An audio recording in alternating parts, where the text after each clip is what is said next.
everybody for listening. Thank you to everybody watching. If you are in the YouTube Lakers Talk page, show, whatever you want to call it, very much appreciate you being there. Lakers Talk, we are a traveling circus, as I like to say, me, Funchy, and DeAndre, because ESPN LA 710 carries the Lakers, we carry the Rams, USC, the Kings, we got bowl coverage, we got draft coverage, we got all sorts of stuff that moves us around, and you are always there, and it is always super, super appreciated. A lot to get into in this show, and by the way, too, I hope everybody is staying safe and smart driving around in the rain on this Monday, last day of this 3-day weekend. I don't know about you guys, but I got caught in the early afternoon, and I'm not one of these people that freaks out in the rain. I grew up in the Midwest. I know how to do it. But even I was like, damn, this is some intense stuff that's coming down. I had to leave like 30 minutes earlier than my normal time because people in California, Southern California, do not know how to drive in rain. And this, by the way, is coming from somebody who grew up in the desert and sees rain like twice a year. Exactly. You don't even understand. Like, every time you see falling water from sky, it's bizarre to you with your upbringing. And even you are like, you people have no idea what you're doing. No you're a bunch idea. of amateurs. Yep, exactly. But a lot to get into. We're going to talk about the All-Star game. It had a new format, which I had been openly extremely cynical about, in part because, as it turns out, I didn't quite understand what they were doing. But surprisingly to me, and surprisingly seemingly to most people, feels like this was a hit. At least for one reason that I don't think is quite being talked about enough, and that I hope the league recognizes. But all in all, the All-Star game, the much criticized, everybody bitching about All-Star game, at least for one weekend, seems to be a hit. So we'll get into that. Luka Doncic played 5 very perfunctory, low impact minutes in the All-Star game. Didn't do anything particularly memorable other than, I guess, suiting up at all.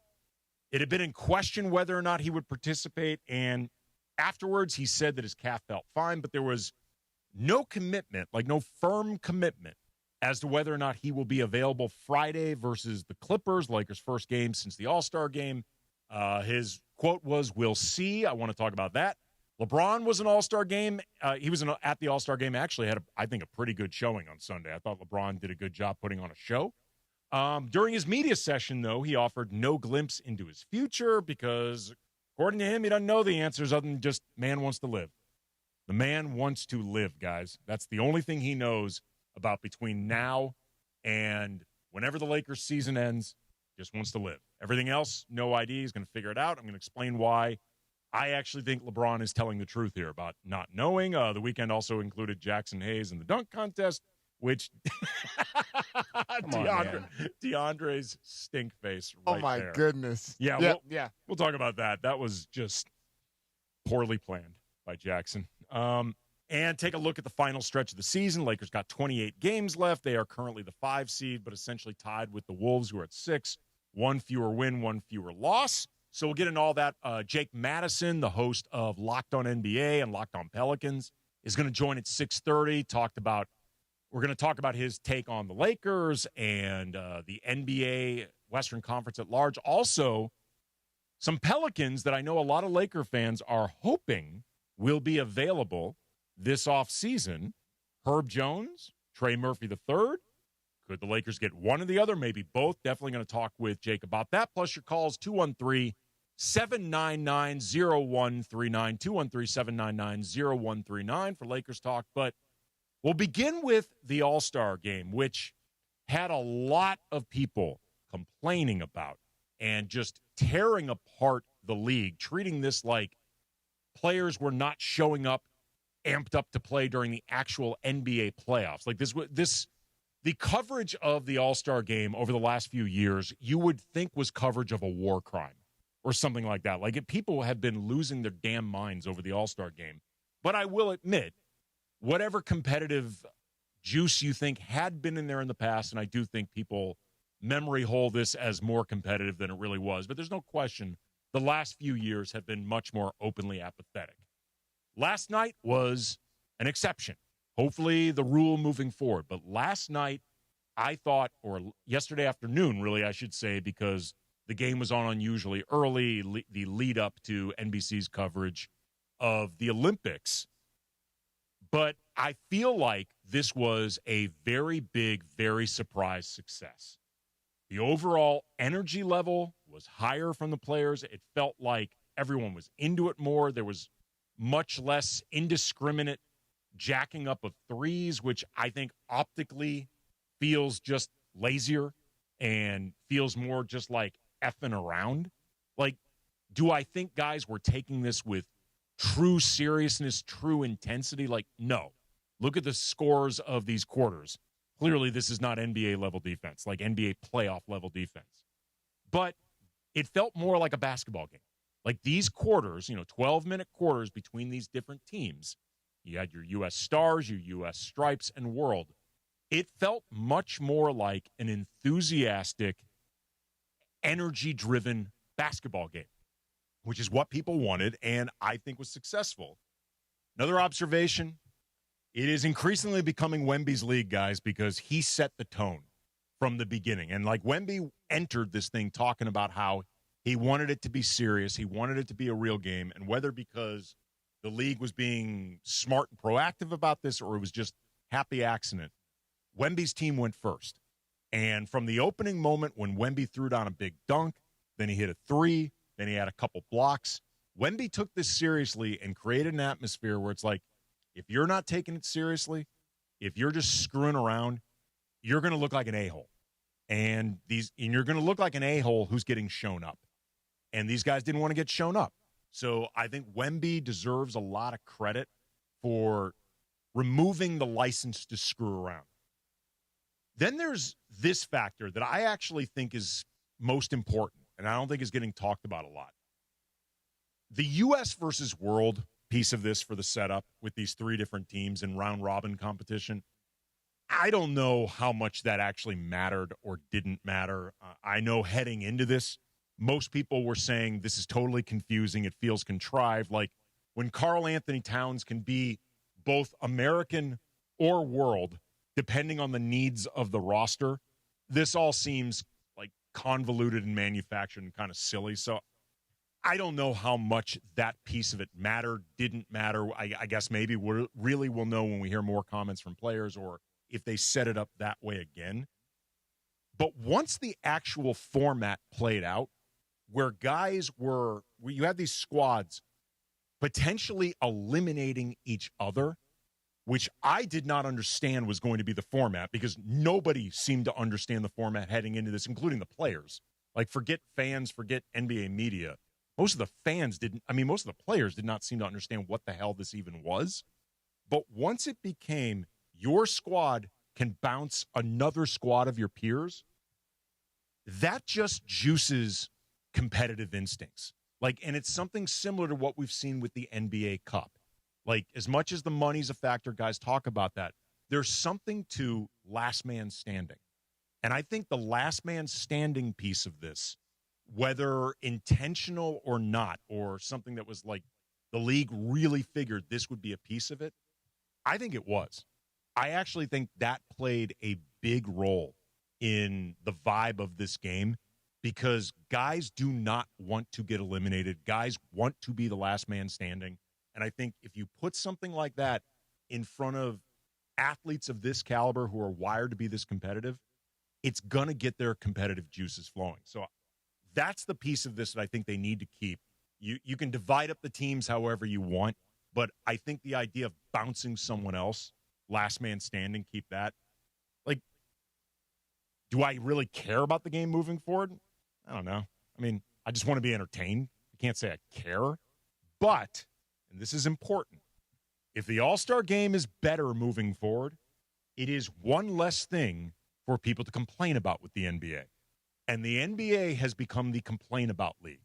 And these complaints can have a snowball effect. And one fewer thing that high-profile media or the old heads or eggs on Twitter who get too much attention are complaining about with the league, the better off I think everyone is. So all in all, I thought this was successful other than maybe Jackson Hayes' dunk contest, which we're going to get into. DeAndre is shaking his head with disgust. Great first dunk, Jackson Hayes. Okay, but We'll get into it. We will definitely get into it. In the meantime, though, Luka did participate for about 5 minutes. We don't know what that means moving forward. LeBron participated in the whole thing and put on a show, but he also said he doesn't know what the future lays ahead for him beyond this season. Get into both of those things coming up. Again, reminder that Jake Madison from Locked On NBA, Locked On Pelicans, will be joining in about 20 minutes. As Lakers talk, Andy Kamenetzy, 710 ESPN. The LA Morning Drive double punch of great sports radio to start your day. Unsportsmanlike with Evan, Canty, and Michelle, 3 to 7 a.m. The Lakers are in the no man's land category, and thus there is no point to this season. Followed by LA's only local sports morning show, the all-new Sedano and Cap morning show at 7 a.m. Well, we've only been in morning since September of last year. It goes to show you how much better we are than everybody else. Weekday mornings on ESPN LA. How about that? So by next year, skyrocket to the top of the charts, baby. In Los Angeles, it's not about closing deals. It's about opening partnerships. At ESPN LA, we're hiring audio play-by-play and digital marketing consultants. People who build relationships and create custom solutions powered by ESPN LA and the biggest teams in the city. This is where brands connect with fans who care. Competitive pay, full benefits, unlimited upside. Open your next partnership. Apply now at goodkarmabrands.com/careers. Your heart works hard for you every day. February is American Heart Month, and it's a great time to check in on your heart health. Hey, it's Chris Morales, and Providence brings together some of the brightest minds in cardiac care, all focused on protecting what matters most, your heart. Their teams combine advanced treatments with compassionate, personal care right here in Southern California. So this month, take a step towards better health. Get moving, eat well, or schedule that checkup. Providence is here to support healthier hearts in every community. Learn more at providence.org/SoCalHeart. Do you have trouble getting in and out of the bathtub? Are you afraid you'll slip and fall entering or exiting a tub? Safe Step walk-in tubs can transform your bathtub from an area of concern to a calming refuge. Call them today at 1-800-731-4558 and save $1,600. Safe Step walk-in tubs and showers are proudly made in Tennessee and offer an ultra-low step-in, avoiding that difficult climb over a traditional bathtub wall. They also offer a variety of therapeutic benefits that may help soothe your aching muscles and joints, increasing your mobility, boosting your energy, and improving your sleep. Safe Step walk-in tubs are designed to easily fit your existing tub space and are often installed in as little as 1 day. Just dial 1-800-731-4558 today to save $1,600 and receive a free shower package. That's 1-800-731-4558 for a free no-obligation consultation and to save $1,600. Safe Step walk-in tubs. Safety never felt so good. 710 ESPN. The radio home of the purple and gold and the home of Lakers talk. Lakers Talk is presented by Hoag Orthopedic Institute. When pain keeps you from doing what you love, Hoag Orthopedic Institute gets you back to you. Visit HoagOrthopedicInstitute.com to get the help you need today. More Lakers Talk with Andy Kamenetzy rolls on.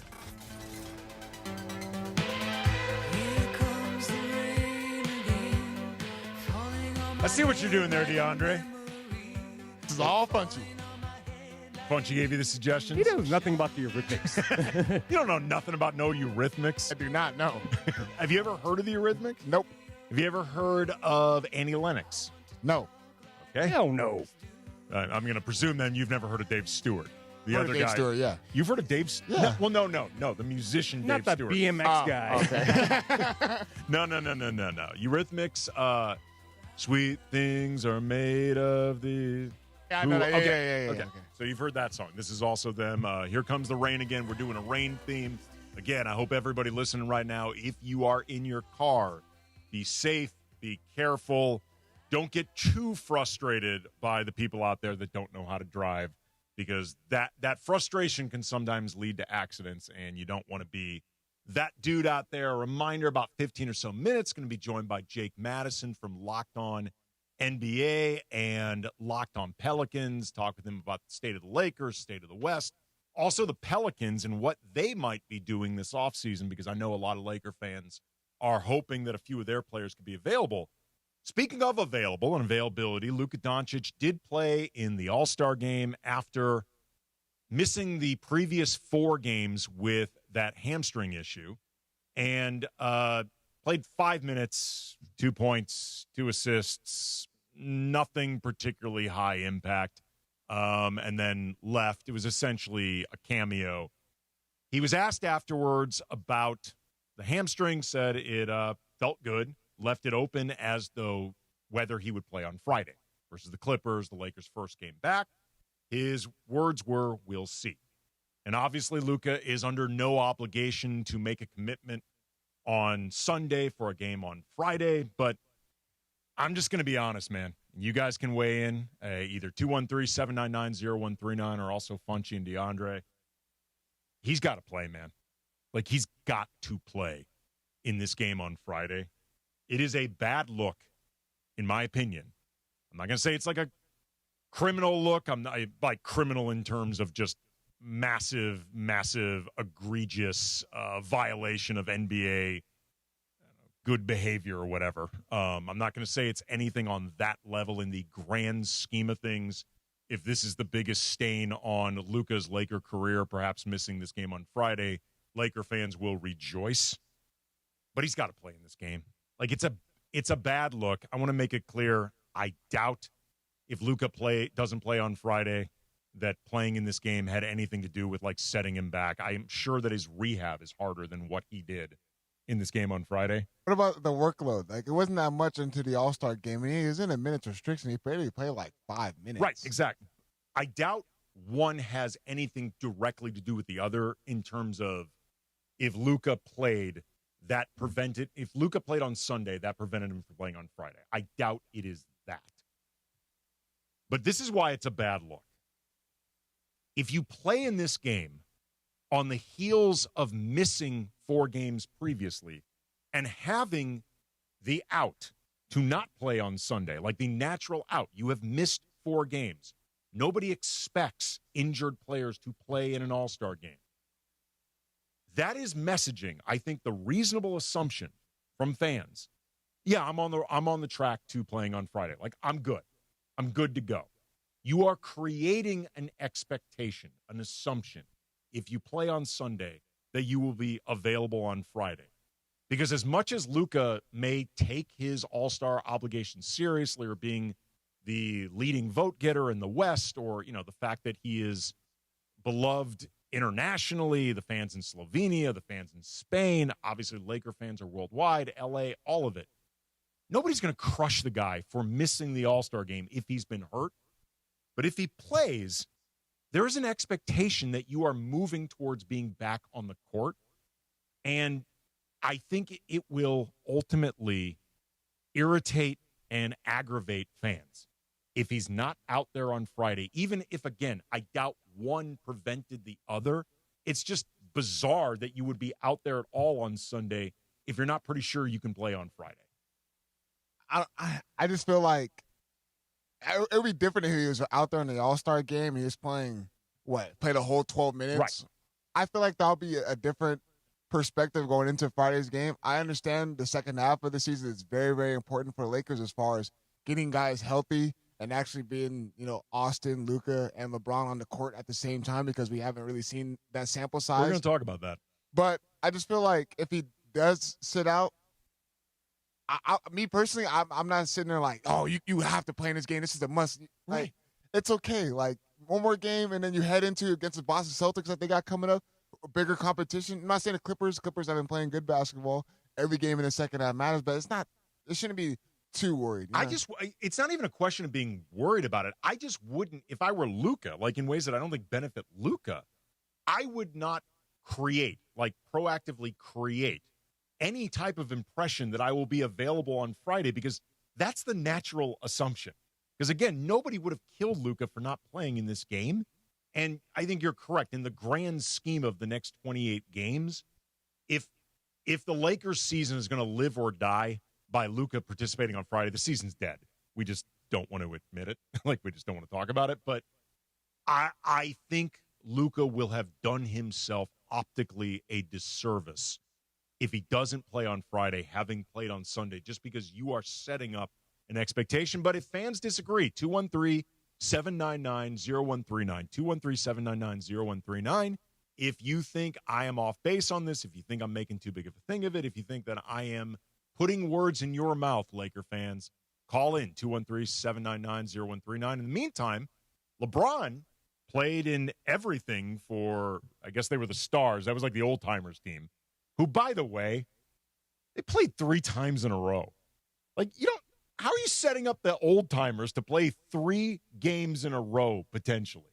Like, crazy. Who's planning that? You can't do that. But LeBron, I thought actually, like a lot of these guys, took the game seriously. I thought he put on a show. Like, I thought LeBron acquitted himself really nicely.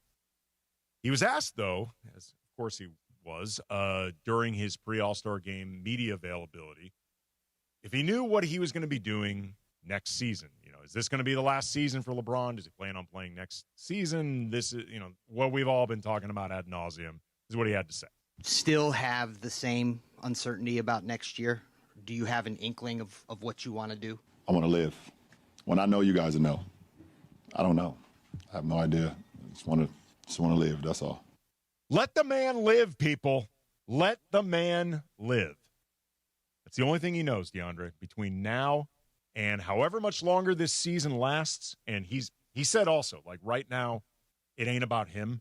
It's about the season and getting everyone on track and the playoffs. And he doesn't want to make the story about himself. And I know Laker fans, and or at least some Laker fans and even NBA fans, are going to be skeptical when LeBron says he doesn't want to make the story about himself because they feel like he always wants to make the story about himself. I actually believe him here because right now, it doesn't look great if it feels like he's trying to make the story about himself. And I think LeBron is savvy enough to realize that. I feel like he's gotten to the point now where he's expected, and like that question is going to come. Especially, so I was there in attendance. Were you? Yeah, I was there. Oh, Funchy, we got to talk too before everything's done about your time as the Kendall Jackson. You all addressed me as All-Star Funch. Oh. Or Hollywood Funch. Oh. My, this did not come up in the pre-show meeting. Putting me on the spot live. So we posted a video. It was me and Jonathan. We both worked together yesterday at the All-Star game doing social media. And you can find it on our ESPN Los Angeles Instagram page. And we put up a post, and it was LeBron going towards the sideline, and we were just sitting like, where is he going? And his mom was in attendance. Mm-hmm. And everyone was eating in the comments for like, oh, this could be it. This is so I feel like they're looking for every single angle to try to get that out of LeBron. I feel like he's got to the point. And I was like, look, man, I'm still playing at the highest level. Like, I do believe him. He doesn't know because he's still playing really well at this age. He's still playing really well at this age, but also I legitimately do not think it is possible for LeBron at his age, this stage of his career, this type of mileage, and also uncertainty about which teams would even have what amount of space to offer him as a contract, stuff like that. I don't think it is possible for LeBron to truly know what he's going to do next year. Like, I don't think it is possible for LeBron to even really guesstimate how his body is going to feel in June, in July, like how he is mentally going to feel. Like, am I still up for this? Like, because it takes a lot of work at LeBron's age to keep performing at this level. Like, one of the things I always say about LeBron, what he's doing right now, there's no template, but it does not look easy for him anymore. Like, you see, even in games when LeBron's playing really, really well, you see the sweat, man. Like, you feel that effort. Whereas in his prime, LeBron would wreck worlds, and it barely felt like he was sweating. It's harder now. Like, it's just harder. And after a while, hard becomes less enjoyable. Like, difficulty becomes less enjoyable. Like, is this still worth it? Like, am I going to be in a position to play for a team that makes it worth it? Like, that roster, let's say they're championship contenders. Will I have a place on this team where it doesn't feel like I'm just along for the ride and ring chasing with my stature? Like, because let's be honest, I think everybody by now has made up their mind on LeBron. I don't think anybody's undecided on LeBron at this point. And at this stage, I think he recognizes a 5th ring will not add anything. Like, if you think LeBron's incredible, one of the GOATs, maybe the GOAT, you've already decided this. If you think LeBron will never be a GOAT or never be the GOAT, will never pass Jordan or Kareem, whatever. Fifth ring ain't going to make a difference. But if that fifth ring feels like he's riding in a sidecar, people, I'm not saying they should detract. I'm saying people will detract. And I think he's wise enough to realize that. But it's not like it would take away what he has done as far as his legacy, right? So, I mean, the fifth ring probably won't mean much if he were to get it. And honestly, if he would have to go to a real championship contending team, which that's why everyone's winking at Cleveland Cavaliers. And because the Cavaliers roster, when you look at it, just on a roster, on a perspective, they do have a chance to win, especially in the Eastern Conference. So I think that's where I feel like if he did win that fifth ring, it's not like he's out there ring chasing. No, he'd be a part of a good roster. Again, all of these things are going to be factors, but I really do believe LeBron doesn't know. Coming up, going to talk about that and everything Lakers, everything Western Conference, everything Pelicans and potential available Pelicans with Jake Madison covers the NBA and the Pelicans for the Locked On Podcast Network. This is Andy Kamenetzy, Lakers Talk, 710 ESPN.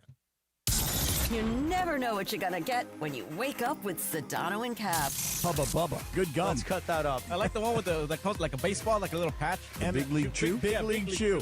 Came in a patch. Hey, kids, it's not chewing tobacco, my kid still eats that. Looks like it and kind of feels like it, and you got a big old jaw in your mouth of bubble gum. All in your cheek like you're a squirrel. It's the morning show with Sedano and Cap. Weekdays starting at 7 a.m. on ESPN LA. Pack your year with awe and awesome at SeaWorld San Diego. Get up close to over 9,000 animals. Experience the thrill of the deep with mesmerizing shark species in the all-new Shark Encounter, opening this spring. Then let the good times roll at Mardi Gras through February 22nd with bold flavors, live music, and parades. Go from real to unreal at SeaWorld.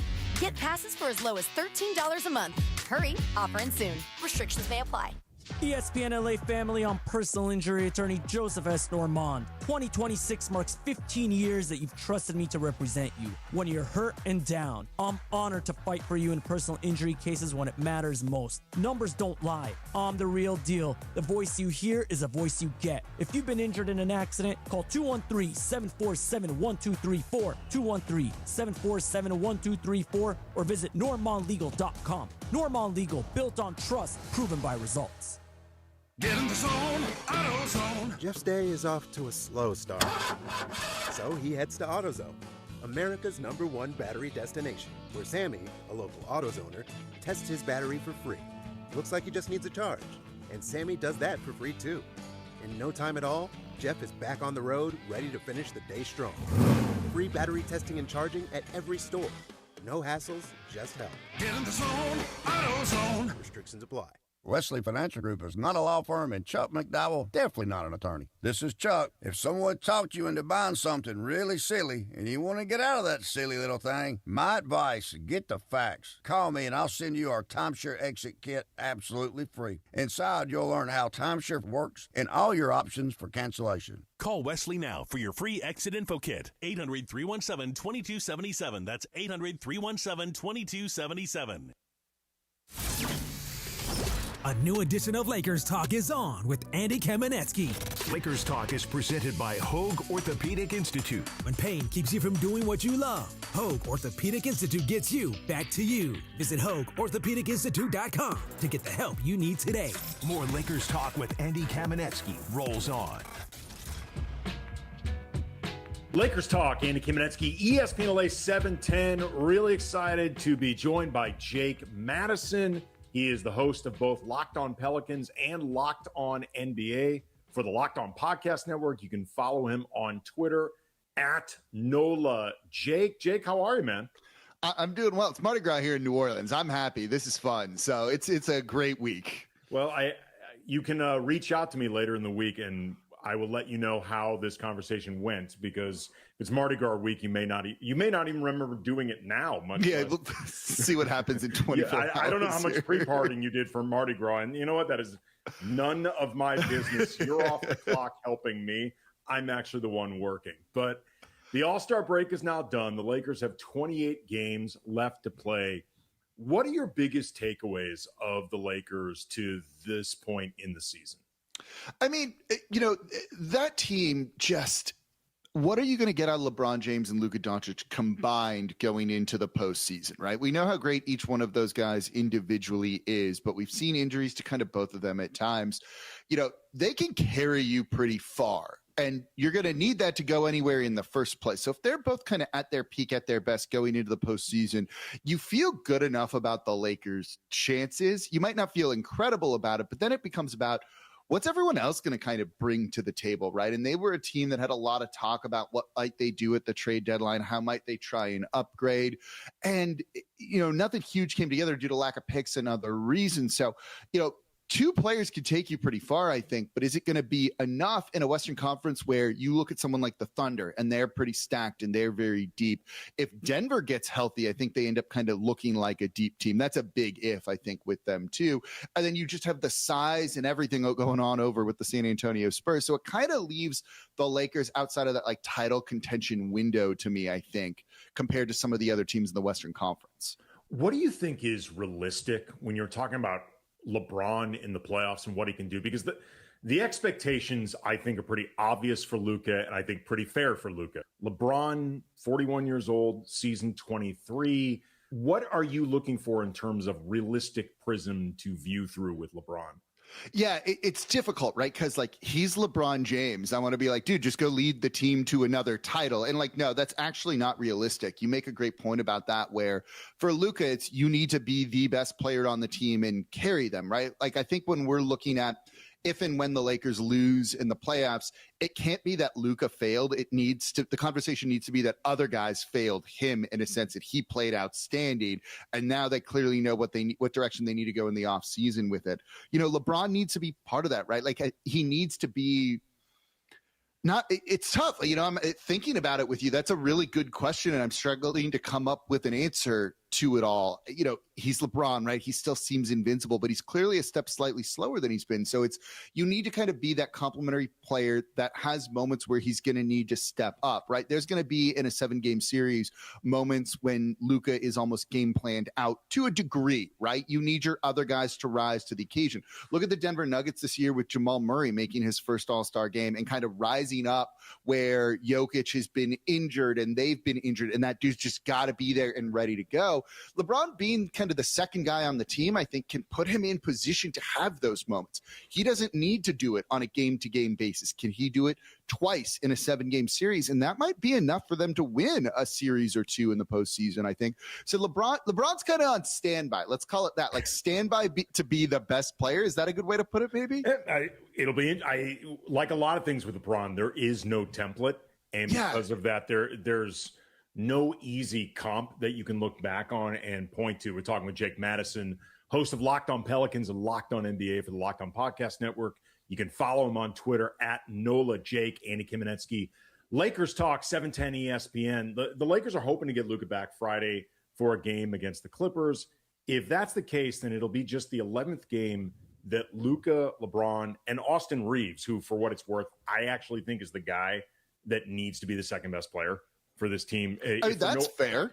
Well, that's a totally fair thing to say. To me, fair is the key word, because I don't think it's fair to ask it of LeBron in the same way. And also, if Austin can't do that, then there are more serious conversations to be had. That's exactly it, right?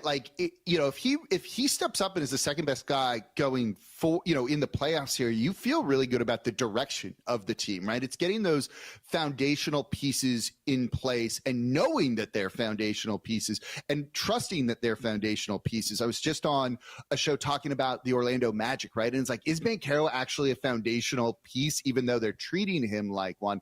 And when you don't know that, it means you're kind of at a crossroads.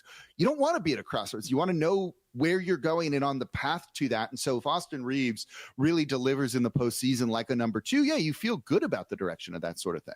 And then to that point, it's going to be Luka, Austin, and LeBron, hopefully for the next 28 games. And hopefully they get collectively good health up and down the roster, which they have not had.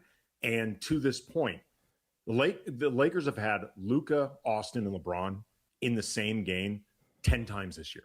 They've had 10 games with those three, not even 10 full games, but just 10 games where the three of them were available to begin. They've had 152 total minutes on the court together. over 54 possible games. Like, with that in mind, theoretically speaking, if the Lakers were able to remain injury-free or close for the next 28 games, do you think that's enough time to gel into whatever they think is the best case version of this team? Like, the most realistic ceiling, can it be hit with 28 games as a playground? Yeah, look, the Lakers have a top 10 easy schedule remaining going forward, right? And in a Western Conference where we are going to see some egregious and shameless tanking, and let's be realistic, we are going to see that here. We don't need to get in all that. Playing the Pacers twice, that, like, getting those wins and not having too much pushback when you're just trying to get guys on the same page, I think is really important. Yeah, you want your team to kind of be battle tested, but you only want to do that when you've gotten that first step out of the way. And to your point of 10 games of those 3, getting a bunch of easy games that are almost like preseason games for the playoffs is exactly, I think, what the Lakers need here. You get the Pelicans one more time, I think, in there. The Jazz are in there. The Kings are in there. The Wizards are in there. Brooklyn's in there. Those should all be like relatively easy wins where you can kind of work through your offensive concepts, where everyone can kind of understand their role in the hierarchy of everything and get on the same page. And yeah, you'd like some tough games where you can push that and really test it against top level competition, and they'll have moments like that. But at least you get the first step out of the way, and that's where you guys can, I think, gel a little bit together. Talking with Jake Madison, the host of Locked On Pelicans, Locked On NBA for the Locked On Podcast Network. You can follow him on Twitter at NOLA Jake, Andy Kamenetzy 710. This is Lakers talk. Aside from the Lakers' big 3, at least that's, I think, how most people think of them, who do you think is the Laker that could swing whatever playoff run, however long it may last, the most, positive or negative, like that type of swing? It's got to be DeAndre Ayton, I think, right? Like that's the guy here. There's a lot of size in the West. You know, you're likely to have to go through Victor Wembanyama, Chet Holmgren in some capacity here. If you know, Nikola Jokic, if you want to win a title, like you have some of these top tier centers. And so you're going to need Ayton to hold his own with some of those guys, or at least battle on the board. So you're not losing that area every single night. And, you know, for the most part, the Lakers have been a top 10 defensive rebounding team this season. So I think they can definitely do that. But it really might come down to him trying to match up with some of those guys and doing what he can there. You know, if Wemby's going to go out for 40 every single night, it's going to be a cakewalk for that team. Chet Holmgren's a bit of a matchup nightmare too as well. So having your center really step up and deliver in those moments, right? A guy who is a little bit dependent on a Luka Doncic, but it's kind of the perfect point guard, as we, you know, I'm sure you've talked about the season of player with him. That's really who it's going to need to be. They can win the guard minutes. They can win some of the wing minutes, but if you're not slowing down or at least making life tough for Jokic, I don't know if you're going to end up winning that series. Same for Wemby, same for Chet Holmgren. That's kind of where I see it with the size and the length in that center position in the Western Conference. LeBron said during his All-Star Game media availability that he doesn't know yet whether he'll play or not next season. I tend to believe him that he's being transparent, just because I think trying to map out events and decisions that far into the future at this stage of his career, I think is basically impossible. But if you were to guess or even just wildly speculate about LeBron's next move after the season, what do you think it will be, and why is it farewell tour with the Pelicans? I don't think that's going to happen here. You know, maybe they offer Bronny a massive contract here. You heard it here first, Lakers talk fans. He's not going to the Pelicans. Yeah, I think you could say that for like most players around the league right now. Well, we're going to get to your Pelicans later. We are going to get to them. Can't wait, man. I'm having like a great week. It's fun. It's Mardi Gras. Yeah, let's talk about the Pelicans. I'm giving you more reason to drink, Jake. Yeah, there we go. Pour one out for me on the parade route here today. So, you know, with LeBron, like I do think it's a valid thing. He's been in the league for a long time. You can see how it just has taken its toll on him. And when you're someone that's like that great, right? Like, and you can't reach the level that you've always been at, that's probably harder to accept than like a fifth starter who's now demoted to like a 6-man or a lower role, I think. And so it's what level does he accept of himself and understand that and is realistic about. All of that said, I have trouble imagining this is going to be his last year. Like, I do think this is someone who wants the farewell tour around the league, who deserves a farewell tour around the league. I've heard him, and I can't remember when this was, so I can't cite it accurately. Like, he was on, maybe it's his podcast or someone else, and he was like, yeah, when I won that title in Cleveland, like, that's when I knew I was the greatest to ever play. When someone says that, and I don't even think that's like an immodest thing for him to say with how great that he's been, that dude kind of strikes me as someone who wants the farewell tour and the glamour of all of that. When he's like, yeah, I'm the best. Like, let me go out on the terms that I want. So I struggle to see it not being a thing where he's celebrated in every single arena when he plays his final game there. That's the main reason why I see him playing at least another year, is that I think he wants and probably deserves and should have that sort of farewell tour, and that hasn't been the case this year. Speaking of LeBron and his all-star availability, what do you think of the new format? I liked it. Look, whatever gets people to compete, and I think kind of breaking it up into smaller chunks, there is like a sense of urgency of like, oh, we can't screw around, right? I can't take a possession or two off because that might be why they lose. So like the shorter format, I think works really well. And I don't know if it's so much USA versus the world, but like breaking it up into that, a couple of years ago, they did the like quarters where like if you won the quarter, you won it for charity, but there was an overall score. Like there's something to that. Like let's condense it and make every possession matter a little bit more. I think there's also, too, something, we're talking with Jake Madison, host of Locked On Pelicans, Locked On NBA. For the Locked On Podcast Network, follow him on Twitter, @NolaJake. Lakers Talk, Andy Kamenetzy, 710 ESPN. I think there's also something, too, to a format where guys get eliminated. And there's a last man standing. Like, we've seen it with the NBA Cup. Like, regardless of how fans think about it, a lot of older NBA media thinks about it. It's very clear. I love it. I think it works. So that's the key with that. I don't care if it confuses the fans of the NBA Cup. I don't care if they hate the courts. The players care about it, and that's the ultimate goal, right? The ultimate goal of the NBA Cup is to take Tuesdays, Wednesdays, whatever the days they're played on, and make it so that players don't want to sit that out with load management because this game matters to them, and it works. You know what? It works. I don't care if it's kind of artificial and fake. That's the end goal here, and they have succeeded with that. And I think a big piece of it is if you put a format in front of these guys where you can outlast somebody else. They're hyper competitive. Yeah, I think that I know the money matters, and these guys have talked about the extra money matters. I do think there's actually something to it. Just the idea of, as opposed to just winning the All-Star game, which I think by now there's an element like, really, who cares? Like, it's not that relevant anymore for the same reasons that it used to be relevant. I think this format works. Lakers and Pelicans. I mentioned that I want to talk with you about your Pelicans. They are a team I and many Laker fans are going to be watching to see who they might be open to trading during the offseason, how much they seem to be really preparing a build around Derek Queen, Jeremiah Fears in the future. With that in mind, what do you think it would take, broadly speaking, to get the Pelicans to trade Herb Jones? It's going to take two things here, right? Let's kind of look high level with this first. It's going to take this team deciding that they want to rebuild. And that's not something that New Orleans in a smaller market has really ever truly thought about. You go back to Anthony Davis and they were constantly, they drafted him and immediately tried to get in and make the playoffs. Big trades for Drew Holiday, signing and trading for Tyreek Evans at the time. All of those sorts of things were designed to get into the postseason ASAP and not kind of go with a slow ramp up, a slower rebuild. Same thing around early on with Zion Williamson. You had the trade of Anthony Davis that brought in guys like Lonzo Ball, Josh Hart, Brandon Ingram. So they thought they had a team. Let's sign a guy like JJ Redick, right? There's a lot of connections here and go right for it. And then still you have Queen, you have Fears, 2 top 13 picks that look pretty good overall. Maybe you should rebuild around them, but that's not what they want to do. Like, from talking to people with this front office, like they do feel they have a competitive team that next year they could get into the postseason with. And if that's going to be the case, they're not going to trade Herb Jones. It would just take a very dramatic turn of direction for them, I think, to go with a rebuild where you start trading off pieces and they're not there mentally, let's call it, yet with it. I think they want to get into the postseason next year. So that said, it kind of kills that conversation, I think, right off the bat. The other thing is, look, Herb Jones is a valuable guy around the league. He has arguably one of the best contracts in the league for the production he gives you, particularly on the defensive side of the ball.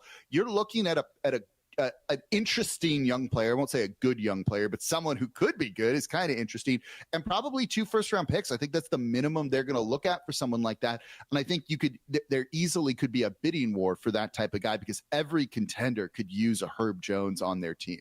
Well, that also then leads me to Trey Murphy, because he is someone that I have been thinking about a lot with the Lakers cap space. And I know a lot of this stuff is either Giannis focused or free agent focused. I've thought a lot about the idea of trying to trade for Trey Murphy into the Lakers space, and he's on a great deal. And he's making 25 this year. It goes up by $2 million every year, so 27 million next year. For the production he gives you is insane. And his age puts him right smack in Luka's timeline. What do you think the offer would be required to get Trey Murphy? Because he's even more valuable, I think, than Herb Jones. Yeah, he is. And he basically is like as complete of a player as you would want at the wing position. He could be better defensively, but you're splitting hairs when it comes to. He is defensively?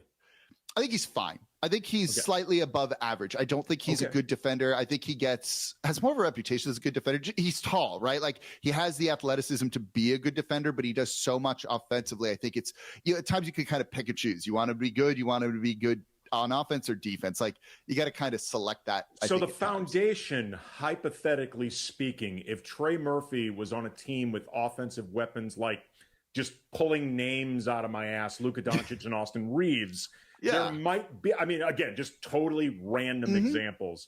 There might be an opportunity for Trey Murphy to scale back some of the offense and become the defensive player that a lot of people think he has the potential to be. Yeah, hypothetically, if that's what we're looking at here. Imagine if you put him next to a guy like Steph Curry, where he doesn't have to, do all of the shooting and everything. Now, yes, exactly, right? Like, I saw that with Drew Holiday here in New Orleans, with how good he was as a defender. It was like, you could choose. He can be really good on offense, but if you want to get that same, guys get tired out there playing both ways. It's just a simple thing here. It's not a knock on players to say all of that.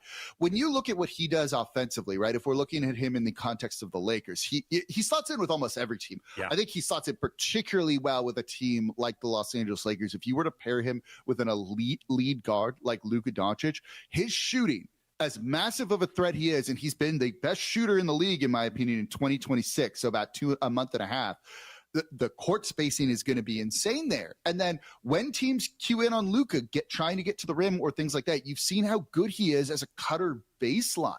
And with the way Luka can manipulate a defense with some of the things, you'd see just easy lobs to Trey Murphy. You see Derek Queen, a center, lobbing it up to Murphy regularly right now. I think they have 19 of those plays on the year. You could easily get one of those a night with the Los Angeles Lakers with the type of attention and court gravity that someone like Luka Doncic has. It's still going to take at least one interesting young player and then 3 first-round picks to get him. The value is going to be insane, right? It won't be a Giannis level haul, but it's not going to be that, I think. What if my counteroffer, again, hypothetically speaking, because I don't think the Lakers have any interesting or truly interesting young players, 3 unprotected picks before the draft, so you could use their 2026 right away. Swap or 2, I don't know off the top of my head how many the Lakers still have available, but 3 unprotected picks, swap, Dalton Connect, and I suppose maybe a Do Thero. I think there's better offers out there. Like, I think they could. I fear you're correct. Yeah, I think they could look at other teams and kind of get what they're looking for here, right? Like, what's going to make this deal is that player and then the quantity of picks, because the quality of picks isn't going to be particularly good. They're going to be in the mid-20s at best is kind of what you're looking at with those first-round picks. So you need to kind of make up for that probably by throwing an extra one in or swap on principle kind of thing, even if that swap won't, in theory, get utilized with it. But look, we've seen that kind of happen before too. So, I think it's the player because, again, they might trade Trey to reset their timeline a little bit. They might trade Herb to reset their timeline a little bit too. But they're going to want to still be able to kind of add complementary pieces then to Jeremiah Fears, to Derek Queen. That's also going to be in the form of a player too that you can say, like, cool, we traded Trey. We'll still be competitive enough. We'll be a play-in tournament team. We just won't be an outright playoff team. And we have these picks. And look at what we added to this group. So we're not taking a massive step back. They've got to try and sell this to the fan base in a sense. And trading Trey, who's very beloved by the fan base just for like pure picks, I just think is not going to go over the way that they want. I'm kind of seeing this now with the Jose Alvarado trade where he was a huge fan favorite. It's like, okay, you got 2 bad second-round picks for him. Like, everyone's kind of upset about that sort of thing. And that keeping the fans happy in New Orleans does matter to a degree. Oh, I'm sure it does. And, they've had a hard enough time trying to build that foundation as it is. You don't want to be trading away the players that they love for reasons that don't satisfy. Yeah. He is Jake Madison. He is the host of Locked on Pelicans and Locked on NBA, part of the Locked on Podcast Network. You can follow him on Twitter at Nola Jake. Really appreciate the time, brother. Thank you. Enjoy Mardi Gras. Of course. Thanks for being here. Also, I can't believe we didn't talk about Zion at all. This is maybe a first. Well, not as interested in. You cannot build a defense around Luka, Austin, and Zion. Yeah, that's fair. That's just not possible. All right, coming up, we will react to some of Jake's comments. I in particular, the Trey Murphy thing I find interesting because it just raises the question of who are the Lakers going to target this offseason. Take your calls, 213-799-0139. Lakers Talk, Andy Kamenetzy, 710 ESPN.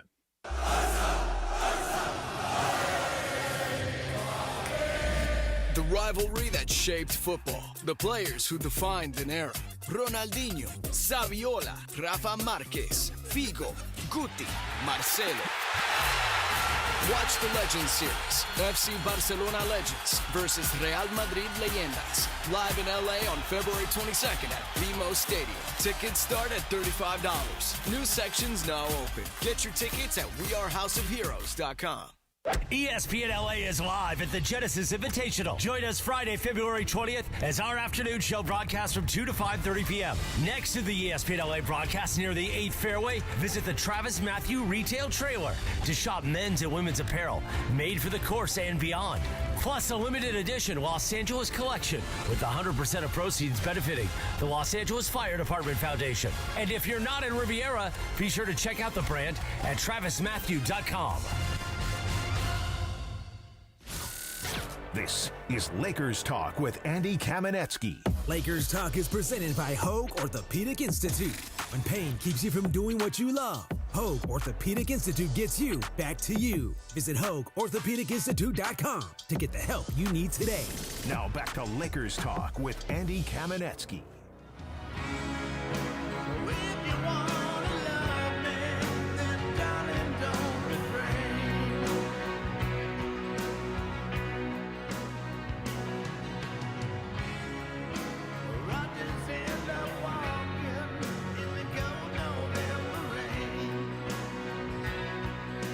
Oh, GNR, little November rain. It is February, but close enough.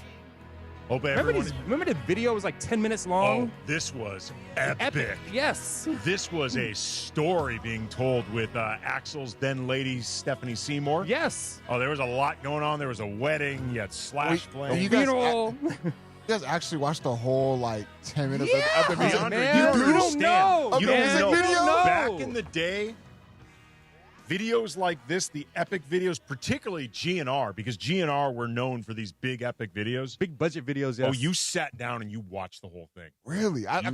Like Michael Jackson and stuff. I know two totally different genres, but I actually stay and watch the whole entire music video. Yes. But I didn't know that's the case for... Well, this was back when MTV and videos truly mattered.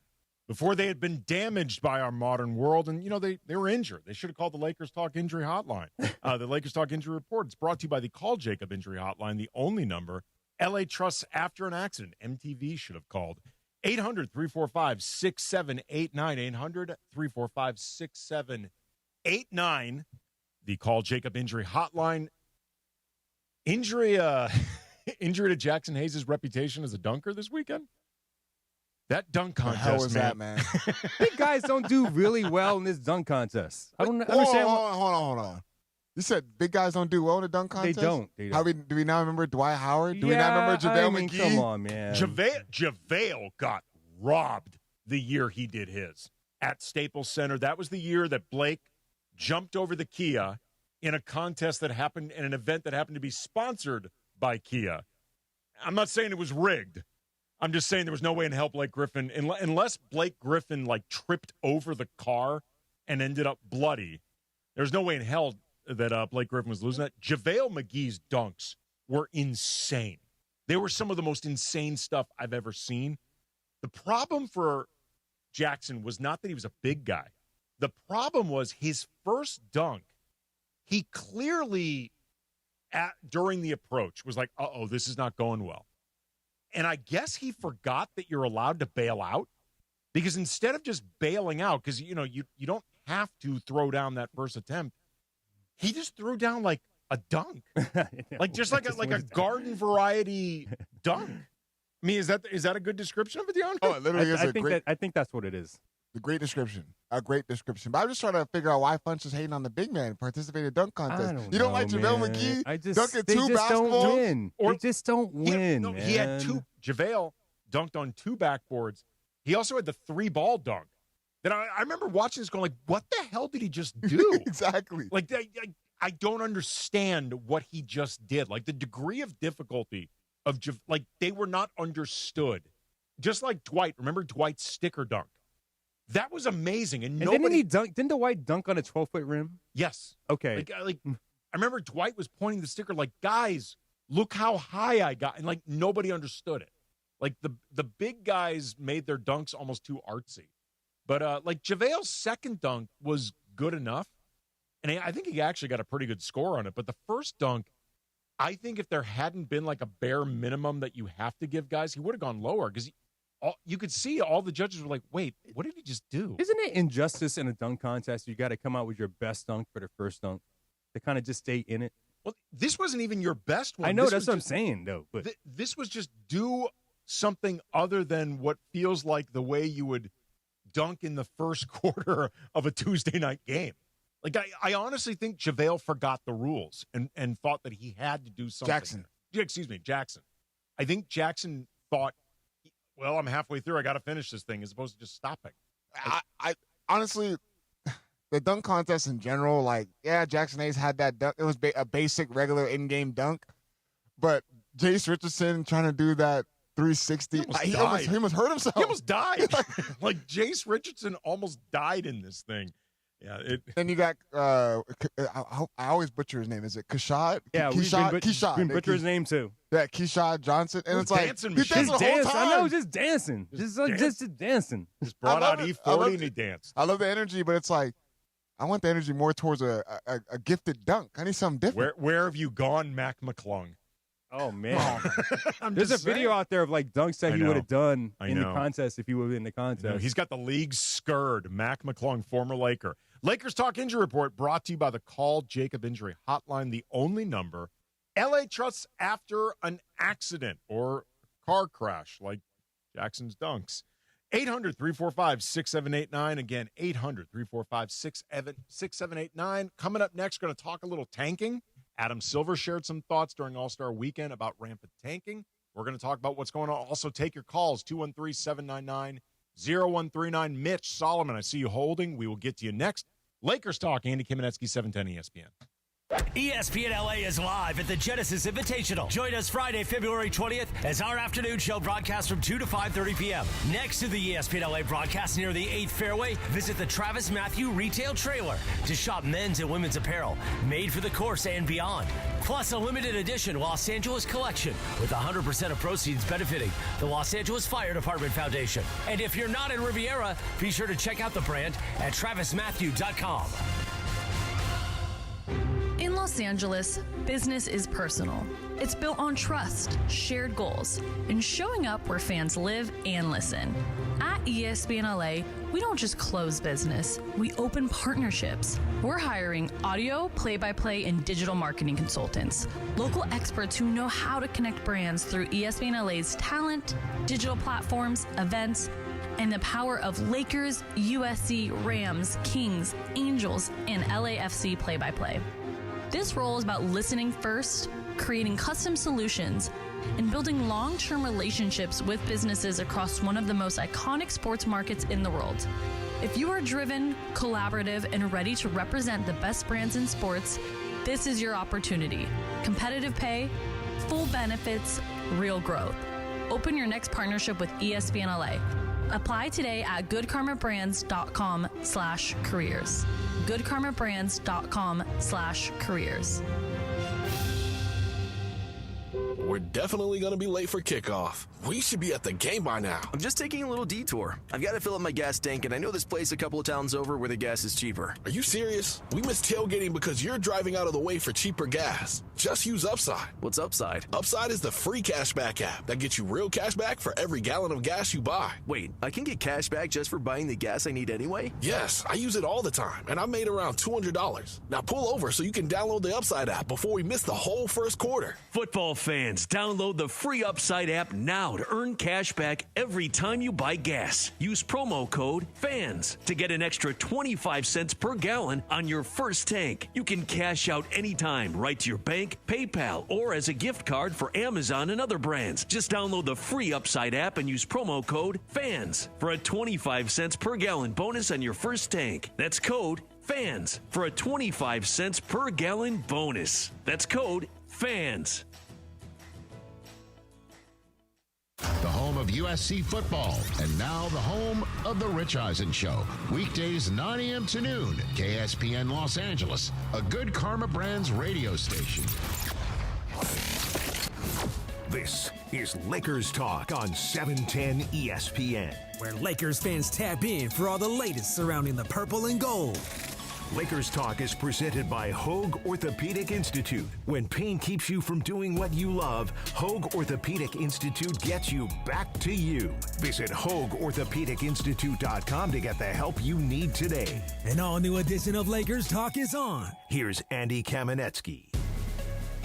Lakers Talk, Andy Kamenetzy, ESPN LA 710. Thanks again to Jake Madison from Locked On Pelicans, Locked On NBA for joining us. And we're going to get to some of Adam Silver's thoughts during the All-Star weekend about tanking and how big of a problem is it right now? What can the league do about it, if anything? But first, take a few of your calls.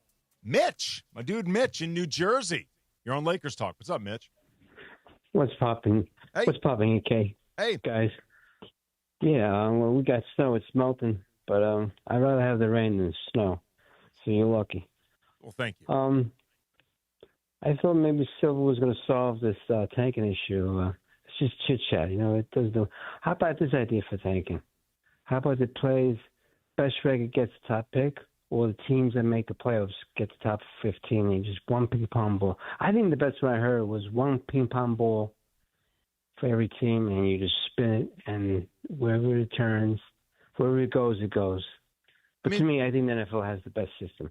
I mean, the NFL, though, I appreciate the call there, Mitch. The NFL does reward poorly performing teams with that number one pick. Like the Raiders are going to have the number one overall pick, and they were terrible. The problem with the NBA, and we'll get into this, is talent disproportionately affects your team. Like star talent disproportionately affects a team in the NBA more than any other sport. Because you only have 5 players on the court at the same time. You only have 15 players on a roster. Like talent directly affects success more than football, more than baseball. Like star level talent can swing a team like one guy. Star effing driven talent. That's why John Ireland believes the way that he does. He is a subscriber to Star effing driven town. Another star, Solomon in Lake Balboa. You're on Lakers Talk. What's up, Solomon? Thanks, Andy. I hope I don't let you down tonight because I only got maybe the last 20 seconds of that interview. So I am totally in the fog. Who this player was you guys were talking about that might be someone the Lakers would be looking towards. I was talking about Trey Murphy. I don't know how tall he is. Trey Murphy the third. Is he a 3 guy? Yeah, I'm sorry, what? He's definitely a 3 guy. He's sort of like a 3 and D-ish type player, though, as Jake said, he thought that if he didn't have the same offensive responsibilities that he has with the Pelicans, that he probably could be a better defender. He described him as fine. He said he's not a bad defender. He doesn't think he's a great defender, but the tools are there. But his responsibilities with the Pelicans put a lot on his plate to where he can't necessarily dole out as much energy defensively, but on a team with Luka and with Austin, Trey Murphy would be able to focus more defensively. He definitely, I think, has the tools and the build and the athleticism. He is also an awesome shooter. He's a really good scorer, too, and he's on a good contract. So, how tall is he? What's his position? I want to say he's 6'8". He's like a small forward. Let me look him up. I want to say he is anywhere between 6'6" and 6'8". Let me take a look. Trey Murphy III is listed as 6'8". He's like a small forward, maybe undersized power forward, but he generally plays the 3. He would fill a need for the Lakers. He is a really, DeAndre, your thoughts on Trey Murphy III? I think he's a really good player. I do like Trey Murphy III. He lit up the Lakers the last time. He was lighting the Lakers up, and he is, he has expanded his game. He's out being able to take guys off the dribble. Like, he's expanding his offensive game. Defense is like the biggest concern for me, is because Lakers need guys who can defend, because they already got a hole in that already enough when it comes to the way the roster is constructed. But Trey Murphy III, if he came offensively with the Lakers, shoot, maybe we'll talk in that consideration that Lakers can just outscore guys. Well, he also, too, he's going to be 26 this upcoming year, so he fits into that timeline with Luka and presumably with Austin. Like Jake Madison from Locked On Pelicans told us, if Murphy was put in a position where he could focus more defensively, because when he came into the league, he was seen as like a 3-and-D prototype player. And since then, I think he's had to do more offensively for the Pelicans than they had maybe anticipated, or just this is sometimes the way things shake out. But I think on a team with Luka and Austin, there's enough scoring.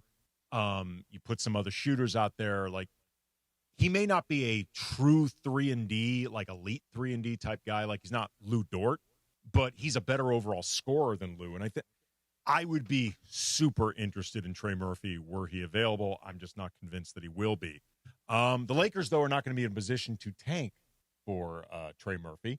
And that's good news to Adam Silver, because he talked during the All-Star game about tanking. This was something that was directly asked him during his, State of the Union address before the All-Star game. And this is what he said when asked if tanking is worse than ever this season.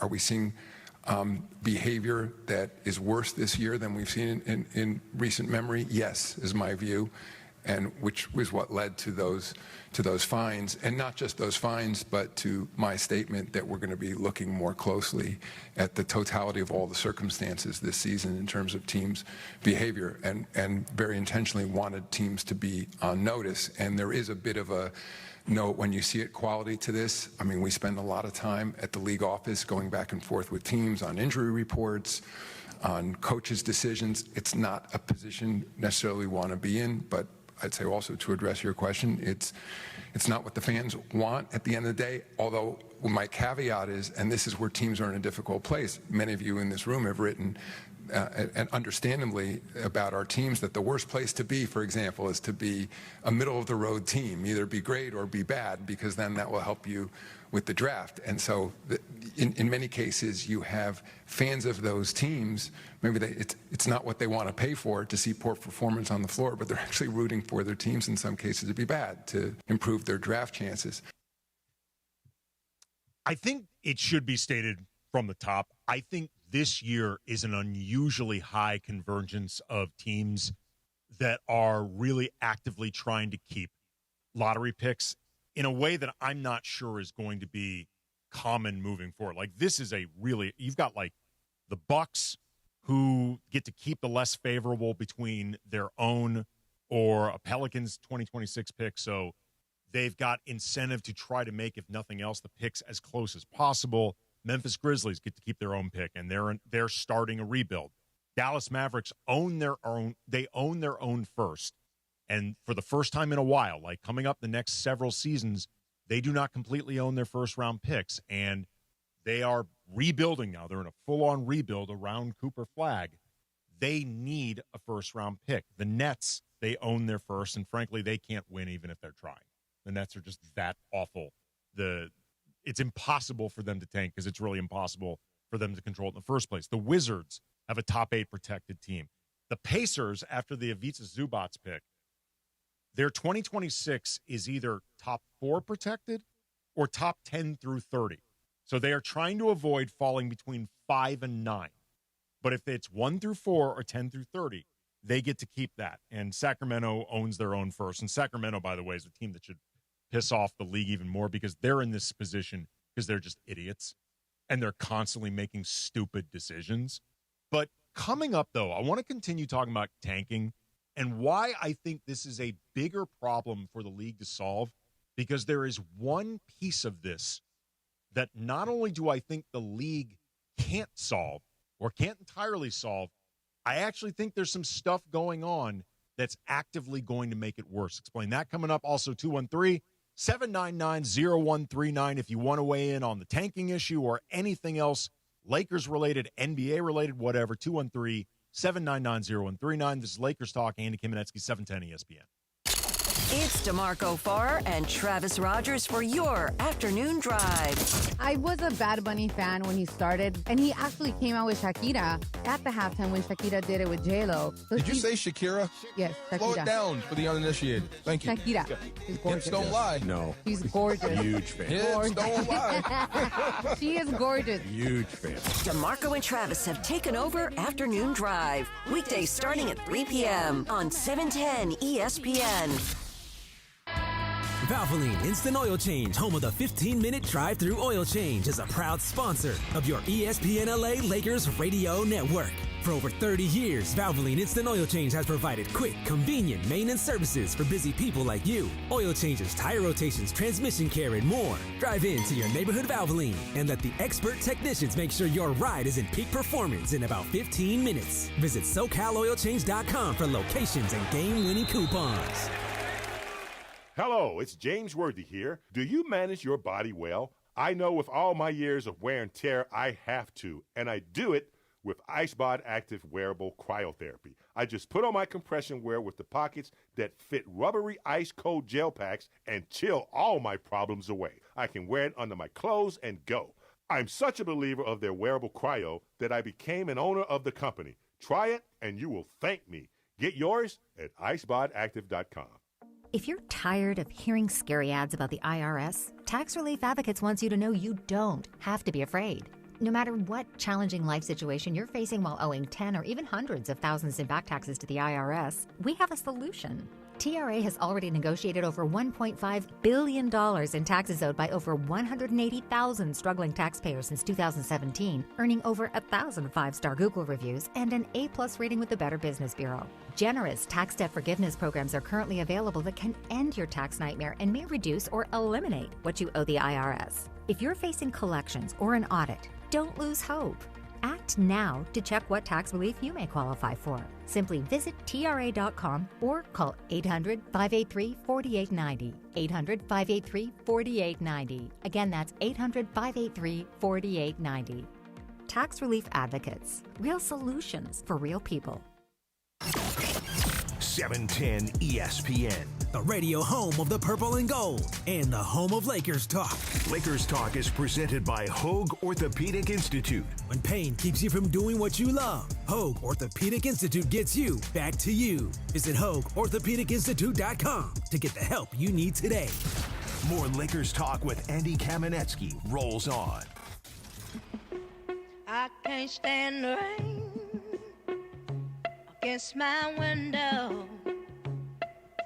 Ann Peebles, is that her name? Bringing back sweet Yes, sir. memories. Ann Peebles.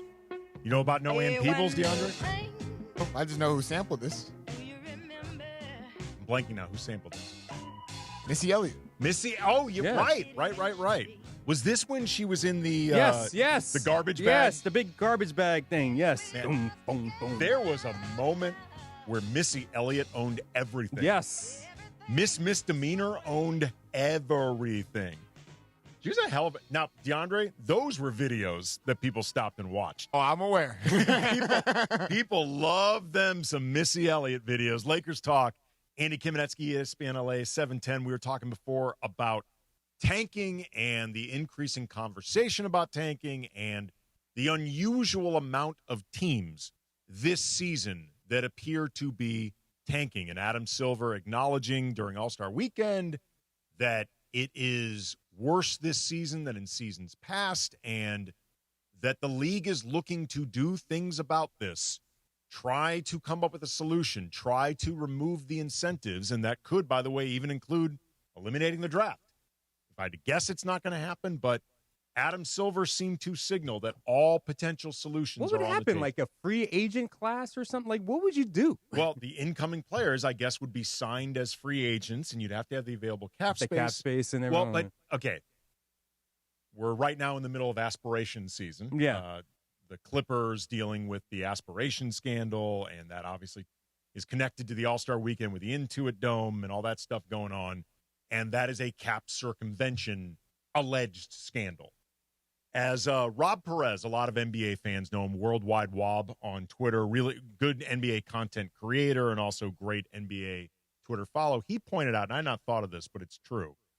If you think cap circumvention is a potential issue now, wait until all of a sudden shoe companies and other brands can start making up the balance for players beyond their salaries and, steer them to the markets that they want them in. It's like, you know what? We'll make you whole on the back end.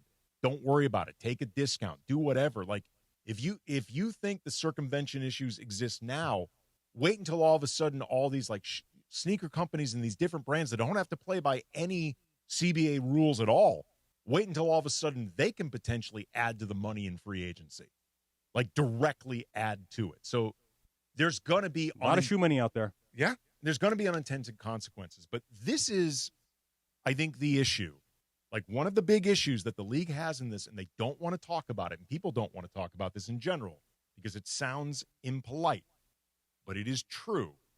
And it is a big, big obstacle that I do not know if it can be conquered. For a lot of these teams, at least a third of the teams in the league, they are reliant on draft picks. They are reliant on draft picks to build their teams, strictly because of location. They are located in cities or states that NBA players generally do not want to play in unless they absolutely have no other choice. I'm not judging these places. I'm not saying they're all bad places, whatever. Some of them I've never even been to. But I'm just telling you, I've covered the league long enough. I know where players want to play and where they don't. And this is also a problem that's only going to grow upon expansion, which Adam Silver acknowledged during the weekend. That is at least actively in the works. They are trying to make that happen. It's most commonly speculated it's going to be Vegas and Seattle. And this is not relocation. This is expansion.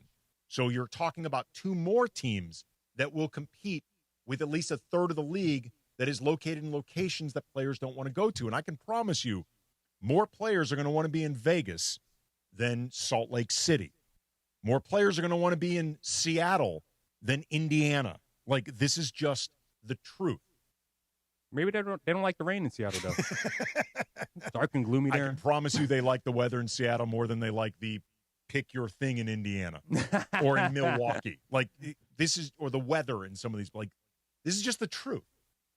I'm not trying to be a snob about this or an elitist or, like West Coast, like, this is just the truth. But it was egregious for them to be up the whole game and sub out all their starting five and literally don't play them, and Will Hardy not calling a timeout at all. I disagree, and I'll tell you why. Utah fans got to get a glimpse of the future with Jaren Jackson Jr. and Lauri Markkanen together looking good.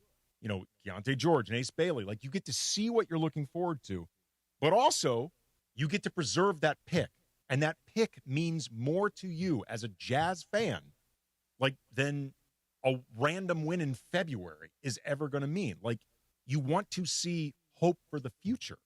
And, some people will say that's not good for the health of the league.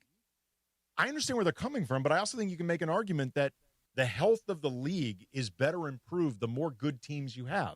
And teams like Utah, they need draft picks in order to become good, whether because they're drafting players or because they're using those picks to trade for a Jaren Jackson Jr. because nobody wants to go to Salt Lake on their own. Like, nobody wants to.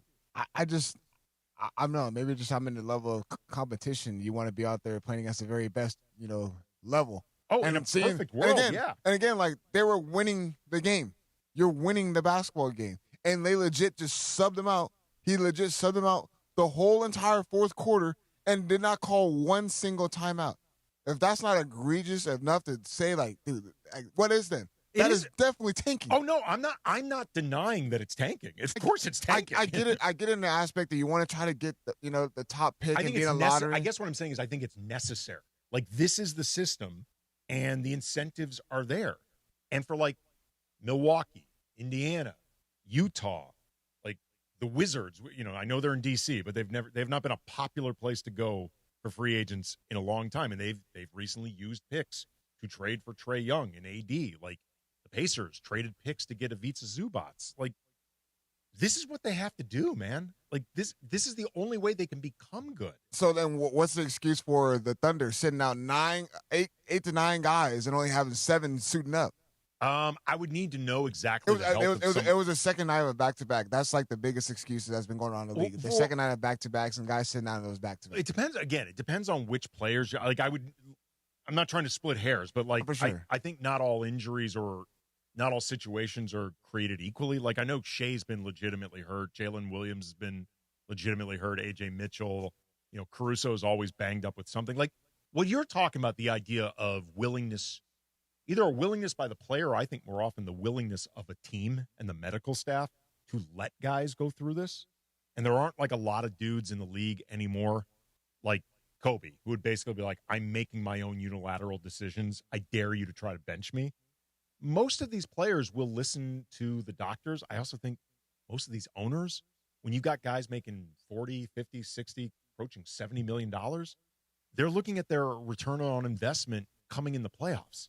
So they want these guys healthy in the playoffs. They're willing to sacrifice random regular season games. Like, I'm not saying it's right. I'm saying I don't think it's always the players guiding this. But I don't know, maybe just because Utah's been in the damn rebuilding mode for how long now?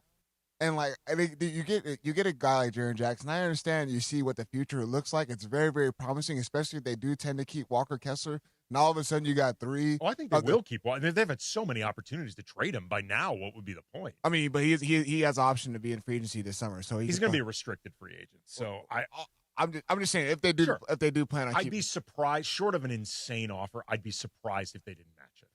So my whole thing I'm going at is like, okay, what is your goal then if you're the Utah Jazz? You're gonna stack up all these, you're gonna be in a lottery and just keep on stacking up and getting all these younger. But I don't think it's gonna keep going on forever though, because next year if they're trotting out a lineup of Ace Bailey, Keontae George, Lauri Markkanen, Jaren Jackson Jr., and Walker Kessler, like, assuming guys stay healthy, that's a good squad. They may not win a championship, but it's good. They wouldn't have a reason to tank at that point. But it's so obvious now though in today's game compared to it, like this whole sitting guys out and tanking all this.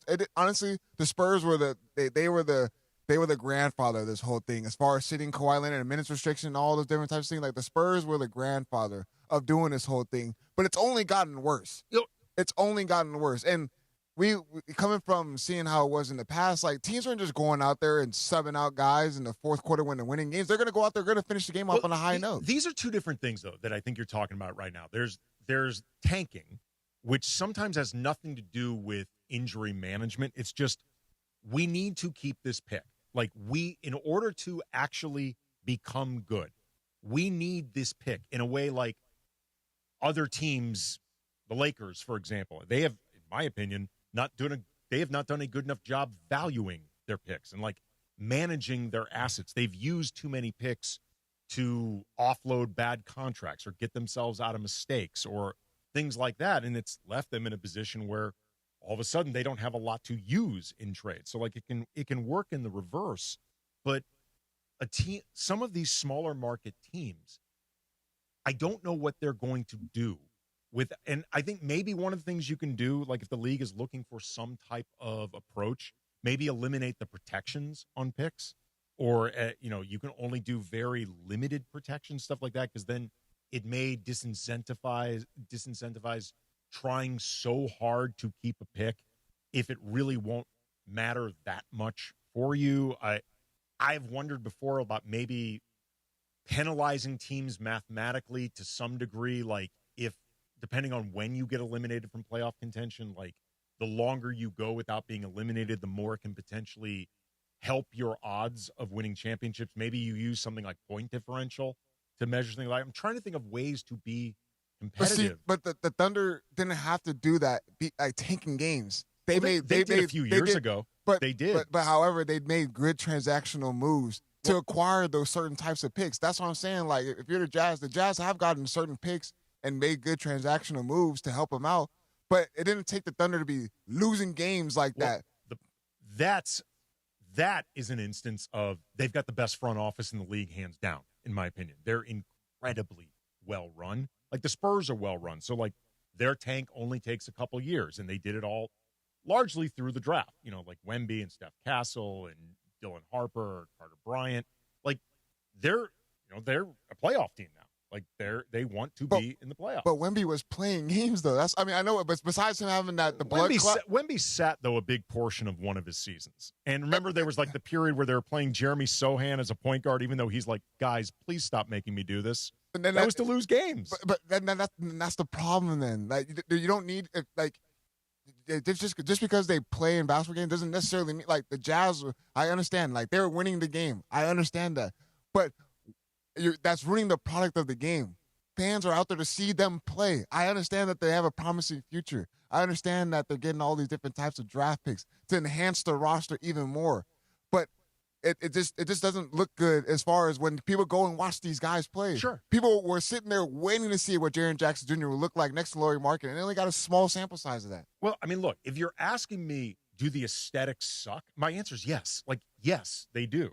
The problem is the world is imperfect. And, like, all 30 of these teams are on nowhere close to equal footing. Like, it's just the truth.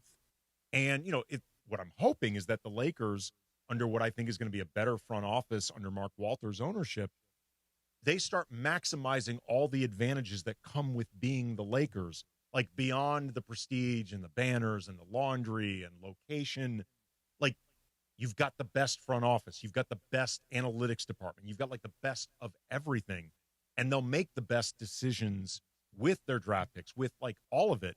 But the Lakers have an inherent advantage of location that can at least make it less necessary for them to hang on to these picks. Like, a team like Utah, like, this to me feels like it's the last year they're going to be doing. Like, and a team like Indiana, for example, they wouldn't be doing this if it were not for Tyrese Halliburton being out. Like, they just figured. But those are like, I'm just saying, those are like legitimate injuries though. Like, Halliburton just come off a torn Achilles. Excuse me. Obi Toppin had to get cert. Like, there is legitimate injuries. The Utah Jazz, you look on their injury report. Okay, but I'm saying this is what happened. Literally, after they got caught doing all that, because it was very planned. Literally, a code red was ordered to him. Exactly. The following game, Lauri Markkanen was on the injury report, and in parentheses, it was labeled as rest. And literally, I'm not even joking, like an hour before tip-off, 30 minutes before tip-off, all of a sudden, he's available to go. All right, we're going to continue this conversation coming up next. And again, if people want to weigh in, 213-799-0139. I did not expect it to become this animated, but I love it. So we're going to keep this, 213-799-0139. Hit us up if you want to weigh in. We're going to talk more tanking. I want to hear from DeAndre. I know what he hates. I want to hear what he want to do about it. How do you go about trying to fix this? Because that's really the million-dollar question for the NBA. We'll talk about that coming up next. Lakers Talk, Andy Kamenetzy, 710 ESPN. The LA Morning Drive double punch of great sports radio to start your day. Unsportsmanlike with Evan, Canty, and Michelle, 3 to 7 a.m. The Lakers are in the no man's land category, and thus there is no point to this season. Followed by LA's only local sports morning show, the all-new Sedano and Cap morning show at 7 a.m. Well, we've only been in morning since September of last year. It goes to show you how much better we are than everybody else. Weekday mornings on ESPN LA. How about that? So by next year, skyrocket to the top of the charts, baby. In Los Angeles, it's not about closing deals. It's about opening partnerships. At ESPN LA, we're hiring audio play-by-play and digital marketing consultants. People who build relationships and create custom solutions powered by ESPN LA and the biggest teams in the city. This is where brands connect with fans who care. Competitive pay, full benefits, unlimited upside. Open your next partnership. Apply now at goodkarmabrands.com/careers. ESPN LA is live at the Genesis Invitational. Join us Friday, February 20th as our afternoon show broadcasts from 2 to 5:30 p.m. Next to the ESPN LA broadcast near the 8th fairway, visit the Travis Matthew Retail Trailer to shop men's and women's apparel made for the course and beyond. Plus a limited edition Los Angeles collection with 100% of proceeds benefiting the Los Angeles Fire Department Foundation. And if you're not in Riviera, be sure to check out the brand at travismatthew.com.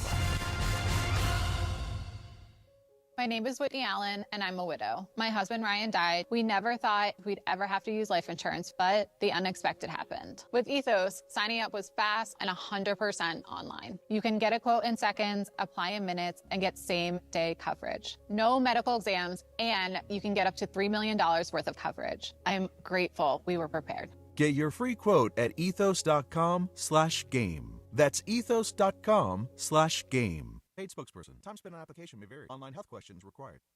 30 for 30 presents the Philly Special. 38 seconds to go. We're on the 1-yard line. 4th down. We call timeout. It was all about the Patriots. They were built for this. Nobody was quite sure what the Eagles were built for. Right away, the Philly Special jumped to my mind. You want Philly? My pause was just like, yeah, let's do it. That's it. This isn't the play of the game, folks. This is the play of the season. Stream the Philly Special now on the ESPN app. This is Lakers Talk with Andy Kamenetzy. Lakers Talk is presented by Hoag Orthopedic Institute. When pain keeps you from doing what you love, Hoag Orthopedic Institute gets you back to you. Visit HoagOrthopedicInstitute.com to get the help you need today. Now back to Lakers Talk with Andy Kamenetzy. There it is. Movie DeAndre refuses to watch. As his elders, Funchy and I gave him homework, he refuses to watch it. The student is rebelling. Slacking. I was told that I'm good without watching it. I was told this. By who? By some peers. By some peers. By some peers. They don't know nothing. Look, is it a great film in terms of cinema? No. Is it a banger of a soundtrack? Hell yeah. Is it entertaining? Hell yeah. Even at times, when maybe it shouldn't be that entertaining, it is entertaining as hell. Yeah, Tim's giving me a thumbs up. Tim don't know nothing about no Purple Rain. He knows enough to give it 2 thumbs up.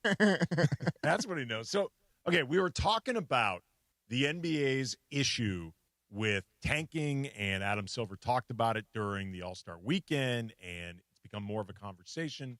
And the question of what should the league do about this? Like, everyone can agree that it's not ideal. What nobody can figure out is how do you actually go about trying to solve it as best as realistically possible. DeAndre and I are going to continue our conversation coming up next. I want to hear DeAndre's thoughts on how to actually fix it. But before that, JJ in Belmont Shores. You're on Lakers Talk. What's up, JJ? Oh, my God, brothers. Thank you. It's been a good show. But, DeAndre, if you don't play that music sometime when you're with a lady, I don't know, brother. I don't know. Okay, that's got to be a drop. I don't know, brother. Like, that's got to be a drop, right? Do we have your permission, JJ?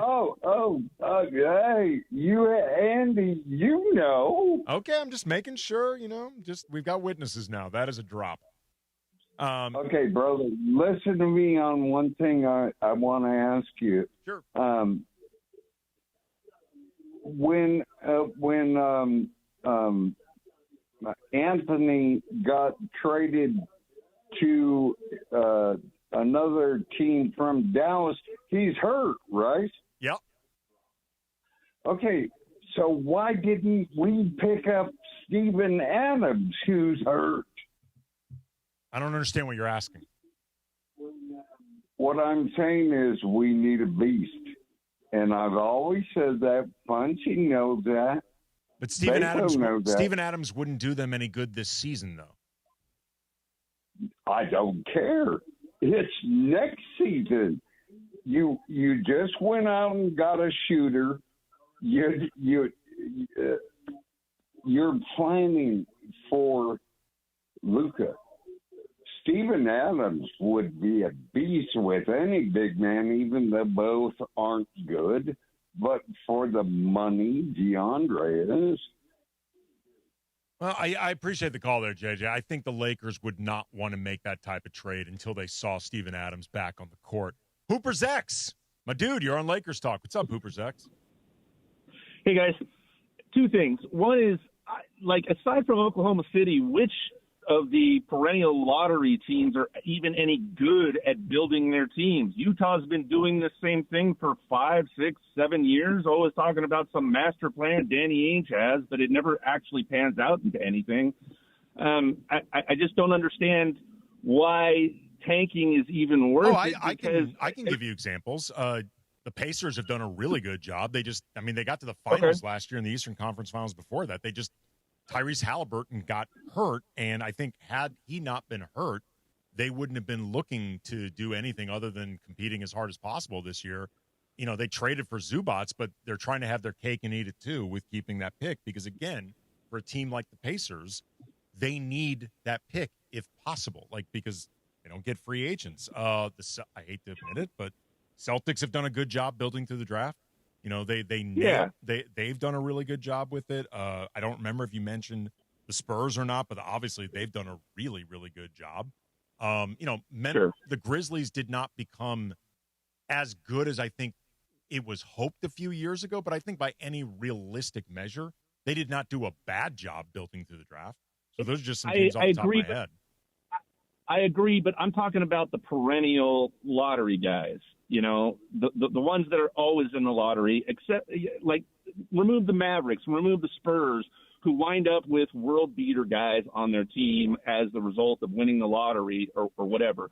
Real quick before I go, one way to solve the All-Star problem, I liked the game yesterday. I was much more entertained by it than I thought I would be. But one way that I think would make it interesting is make the trade deadline end at the end of the All-Star game on Sunday and see all the movement taking place while everyone's at the All-Star game.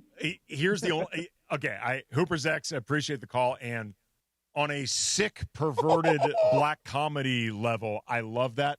The problem is you will never get guys to focus even sort of on the game if they're thinking about the trade deadline. And if they know – everything is getting announced in an hour or whatever, or everything's about to pop in an hour. I like that. Look, we saw Shams on the sideline of it on his phone, man. Come on now. I love that Giannis called him out on Twitter. That was so funny. But, guys will not be even sort of paying attention. He's about there breaking the trade right there when they're warming up on the All-Star game. That was pretty. Did you see also, too, the picture someone took of Shams next to Taco Fall? Oh, my God. No. Oh, God. Taco Fall's 2.5 foot taller than Shams. Shams, I've met Shams a few times. He's, I think, roughly my height, maybe an inch or two taller than me. I'm 5'8". He's probably, I think, 5'10", maybe at the tallest. I guess maybe 5'11", but I don't think he's that tall. Taco Fall is what, 7'5" or something? He's a tall human being.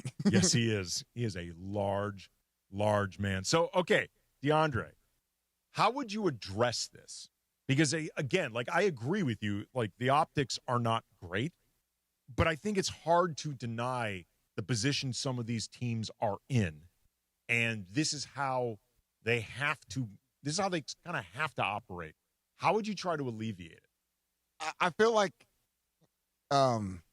seeing what the Jazz did and what Adam Silver and, the commissioner, what he tried to do as far as giving them a fine, and it works, but it's what is a fine going to do? They're still going to go out there and because they again, I agree with you when it comes to understanding why they are doing it because it sets them up for the foreseeable future. I totally understand that.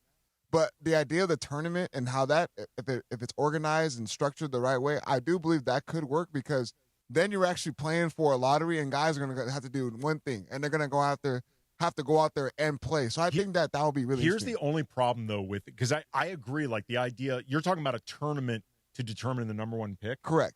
Here, on paper, that's awesome. Here's the problem with it, though. There are going to be too many players. They're going to be wait, you expect me to bust my ass to help you draft the guy that may replace me? F that, man.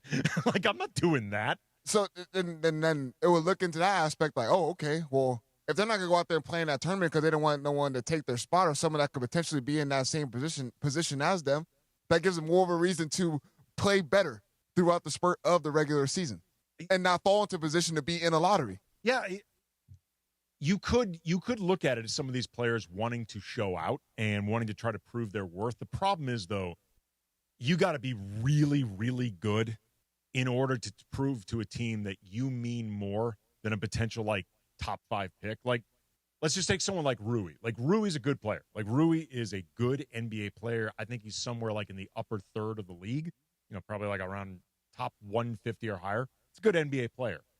I don't care how well Rui plays in one of these tournaments. If a team has the opportunity to get a top 5 pick, it's by Rui. You know what I mean? Like, and these guys are going to know that. And I think that's part of the problem. I got something. Okay. What if every team has the same ping pong balls in the lottery? They got the same amount, the same percentage chance or whatever every year. Except for what if one year, one team wins the first pick, they can't win the first pick the next year? How about that? I wouldn't mind something like that. We keep it open. I wouldn't mind something. So there's no one saying like, "Hey, they're cheating," or an NBA is I'm trying to remember the last time someone. When was the last time someone won back to back number one overall? I don't remember. Orlando. Was that Orlando? Shaq. Was that with Shaq and then what turned into Penny? Yeah, I think that might have been it. Yeah, because I don't recall that happen. Maybe it could be like if you get the first, you can't get top 3, something like that. But every year has the same amount of ping pong balls in the lottery. Yeah, maybe some type of limits like that. Like I'd mentioned before, like an idea that I had that if nothing else I haven't heard mentioned before would be the idea of you can have the odds slightly tilt for or against your favor depending on when you get eliminated from the playoffs. Like the longer you go without getting eliminated, the slightly better your odds can improve, or maybe point differential can come in there. Like you can be rewarded for point differential. So even if you lose, if you're playing hard and it's obvious you're playing hard, you can be rewarded on some level. Like these are all things that maybe could help. But I here's the problem, because we're all bouncing around ideas. We've heard from people. We've heard people for years in media talk about this. There's no obvious way to do it. Like there's no obvious way. And part of that is just because there are too many teams who just need it. Or a team like Dallas Dallas is in a good location, but because they unexpectedly ended up with Cooper Flagg and unexpectedly entered a rebuild, and they cashed so many of their previous picks trying to build around Luka, and then Nico lost his mind. Like Dallas needs this pick this year. Like this is the only first-round pick that they fully control for, like, I think the next 3 or 4 years. Like, they need this pick. And they're still out there playing. That's the thing. Cooper Flagg's still out there playing. Such crappy players, it doesn't matter. Okay, then the Jazz the players are not that good either right now. I know it's for the future, but their guys aren't that good either right now. There's a difference, though, between the not good on Utah versus the not. Have you taken a look at Dallas's roster? I mean, PJ Washington will be a very serviceable player on a contending team. Sure. Max Christie, definitely. We to this day we talk about how well Max Christie has improved. Daniel Gafford is a very valuable big man in this league. Derek Lively is a very valuable. He can't stay healthy. No, I mean he's literally not available. I know, but I'm saying like but he still is a very valuable big man as far as what he can do on the basketball court. Absolutely. So like, and you got to think about what the Mavericks have in Kyrie Irving. I know he hasn't played this year, but they still got. But Kyrie still doesn't help them for the future, though. But he's still part of their plans as of right now. He's on the Dallas Mavericks roster. Still an asset too. Maybe he could be an asset. All I'm getting at is that even though the Mavericks understand that they got to hit on this draft pick, Najee Marshall, PJ, they got to keep it. And they also got to make sure they get the right person to build around at the same timeline. They need it as high as possible. They just do. But the guys are still out there playing. That's my point, though. Damn near everyone's suited up against the Lakers. Utah Jazz, they know they're coming against the Lakers. They're mailing it in. Honestly, they're mailing it in at this point. They know. I'm not going to complain about that too much, but I understand what you mean. Like, you are correct that it is a bad look. I think this year is an unusual amount of teams in this predicament. Like, I know there's been an issue for a little while, but I think this year is sort of like don't know what they call that, like a flashpoint, where you've got so many teams that happen to have protected picks or happen to be in a position that they did not expect to be. Like, honestly, I think Boston went into this year expecting to kind of stealth They were tank. supposed to tank. Yeah, I think they were looking to stealth tank, keep their pick. And they ended up better than expected. Doesn't that just prove our point when we circle around? Like, they were coming in this mindset that they were going to be everyone in the East so bad tanking. They got Jaylen Brown. Yeah. Okay, but the Utah Jazz still got to your credit, you feel like the Utah Jazz are a good young team. Go out there and play just like the Boston Celtics did, and all of a sudden your season changed from we're tanking in consideration to all of a sudden we're in the mix now in the Eastern Conference. But the problem is there ain't no mix the Mavericks can be in this year. This is not the Mavericks. This is basically on the damn Utah Jazz because that was very, very egregious what they did, man. Sorry. Ironically, the guy that they did this with, Jaren Jackson Jr., is having legitimate surgery. So if they had just kept him out for surgery, and like he's really getting surgery, this is not a lot. And nobody gets surgery unless it's like plastic surgery. Mm-hmm. Nobody gets surgery for funsies. Like, this is an actual, he's got a tumor in his knee. Like, if they had just not played him at all and just said he's having surgery. Different discussion. I know the best. I think this is what was best for Utah fans, but again, I'm in the minority on this. All right, coming up, as always, we close out with a little crunch time. Funchy's got the topics. DeAndre and I weigh in. Lakers talk. Andy Kamenetzy, 710 ESPN. Now loading LAFC 2026. What a goal! And expectations are high.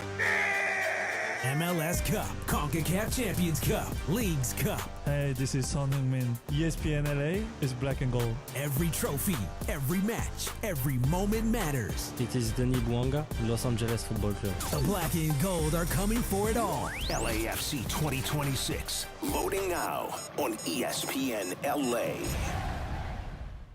For a century, the Genesis Invitational has stood as one of golf's greatest stages, where the game's legends make their mark and history is written.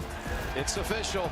The round that will long be remembered. Oh, yes! Ludwig Oberg. February 19th through 22nd, celebrate 100 years of championship golf. Experience the drama, the tradition, and the moments that define the Genesis Invitational. Get your tickets now at genesisinvitational.com. Good Karma Brands is proud to be an equal opportunity employer, providing equal employment, development, and advancement opportunities to all teammates and applicants. To learn more about careers with us, please send an email to talentacquisition@goodkarmabrands.com. That's talentacquisition@goodkarmabrands.com. Whether you're starting a new routine or making player picks for the first time, trying something new can be hard. But in life and on Prize Picks, it always feels good to be right. With elite hoops action almost every night, the action never stops, and Prize Picks lets you take control. Download the Prize Picks app today and use code 710 to get $50 in lineups after you play your first $5 lineup. That's code 710 to get $50 in lineups after you play your first $5 lineup. Prize Picks, it's good to be right.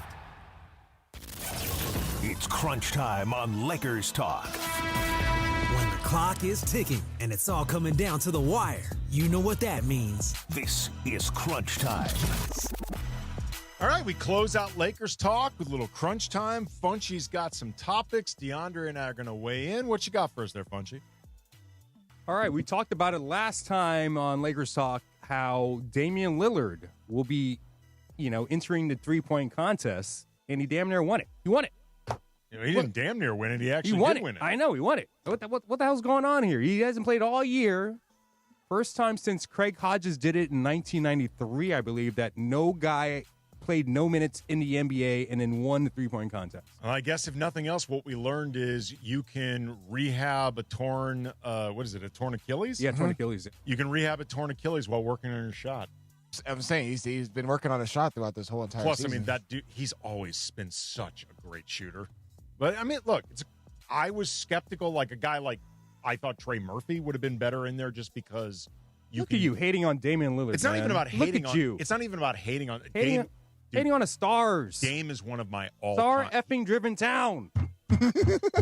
Dame is honestly one of my all-time favorites of his generation. Like, I love Dame. I just thought that weekend you use it as an opportunity to promote a guy in New Orleans, like a younger star. Dame doesn't necessarily need the shine. That being said, he created a hell of a story, man. That was pretty cool. That was pretty awesome.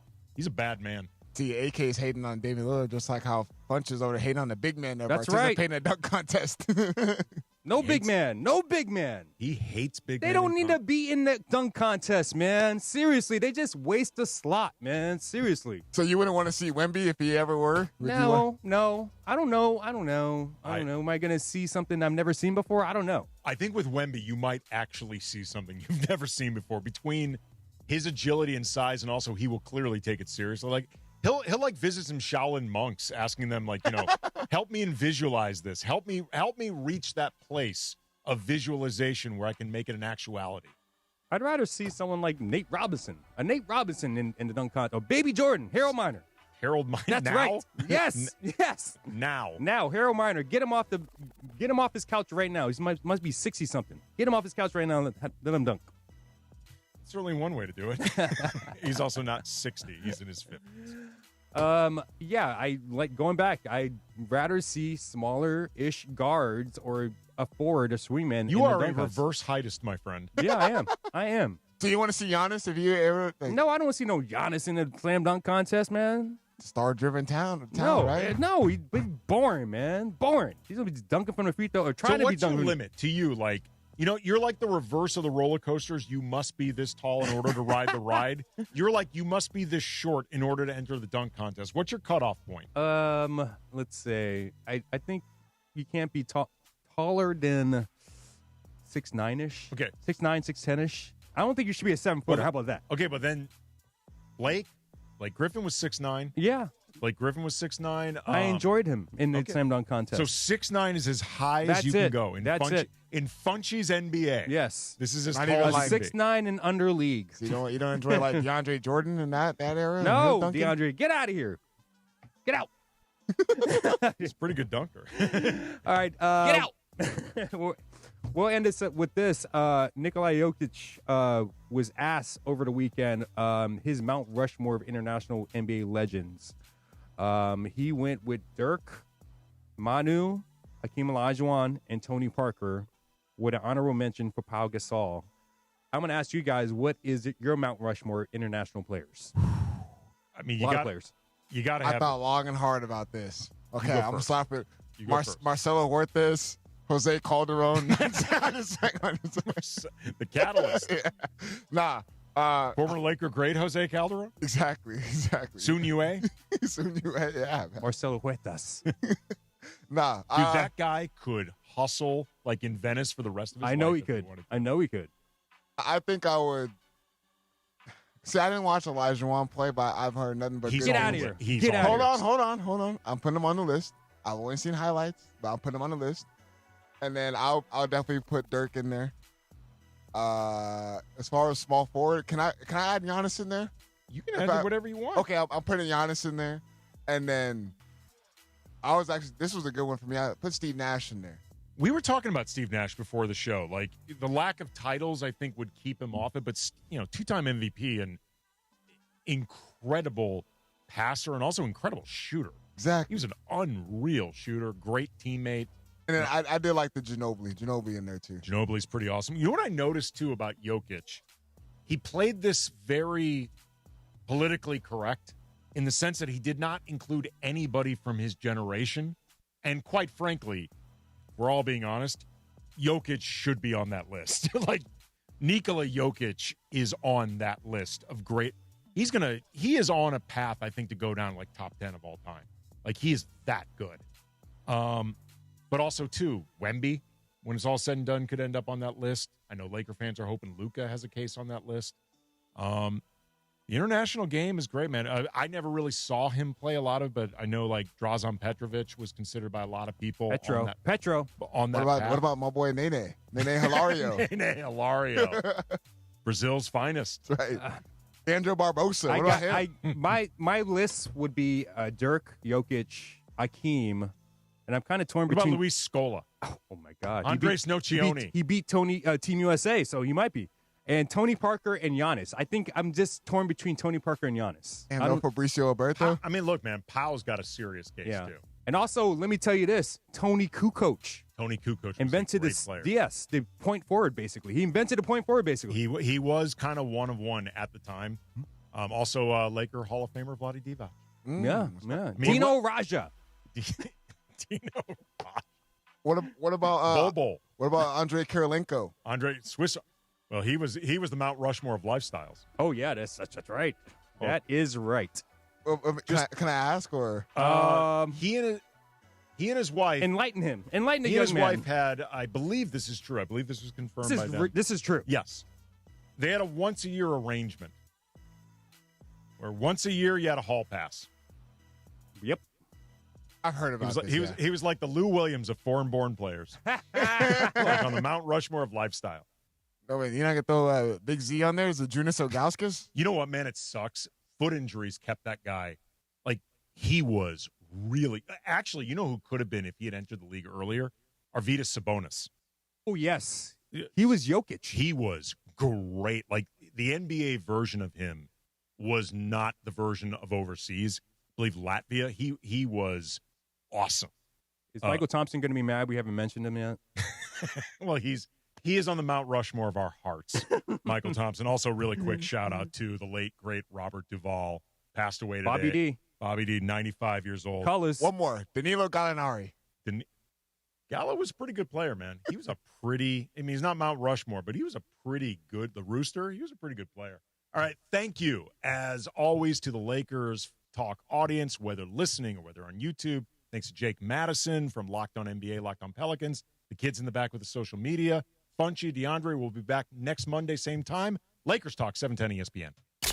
It's DeMarco Farr and Travis Rogers for your afternoon drive. I could do a volleyball in high school because my hand's not big enough to hold a basketball. Yes. And I could barely get up that I got one dunk. Two hands or one? Jumping vertically is just never. You see this back here? It's not meant to leave the ground. You're talking, everybody out there on radio, he's pointing at the caboose. Yes, it goes he's that got way. the junk in the trunk, Oral. Nothing wrong with that. Hey, you know what? I hear it's big. DeMarco and Travis have taken over Afternoon Drive. Weekdays starting at 3 p.m. on 710 ESPN.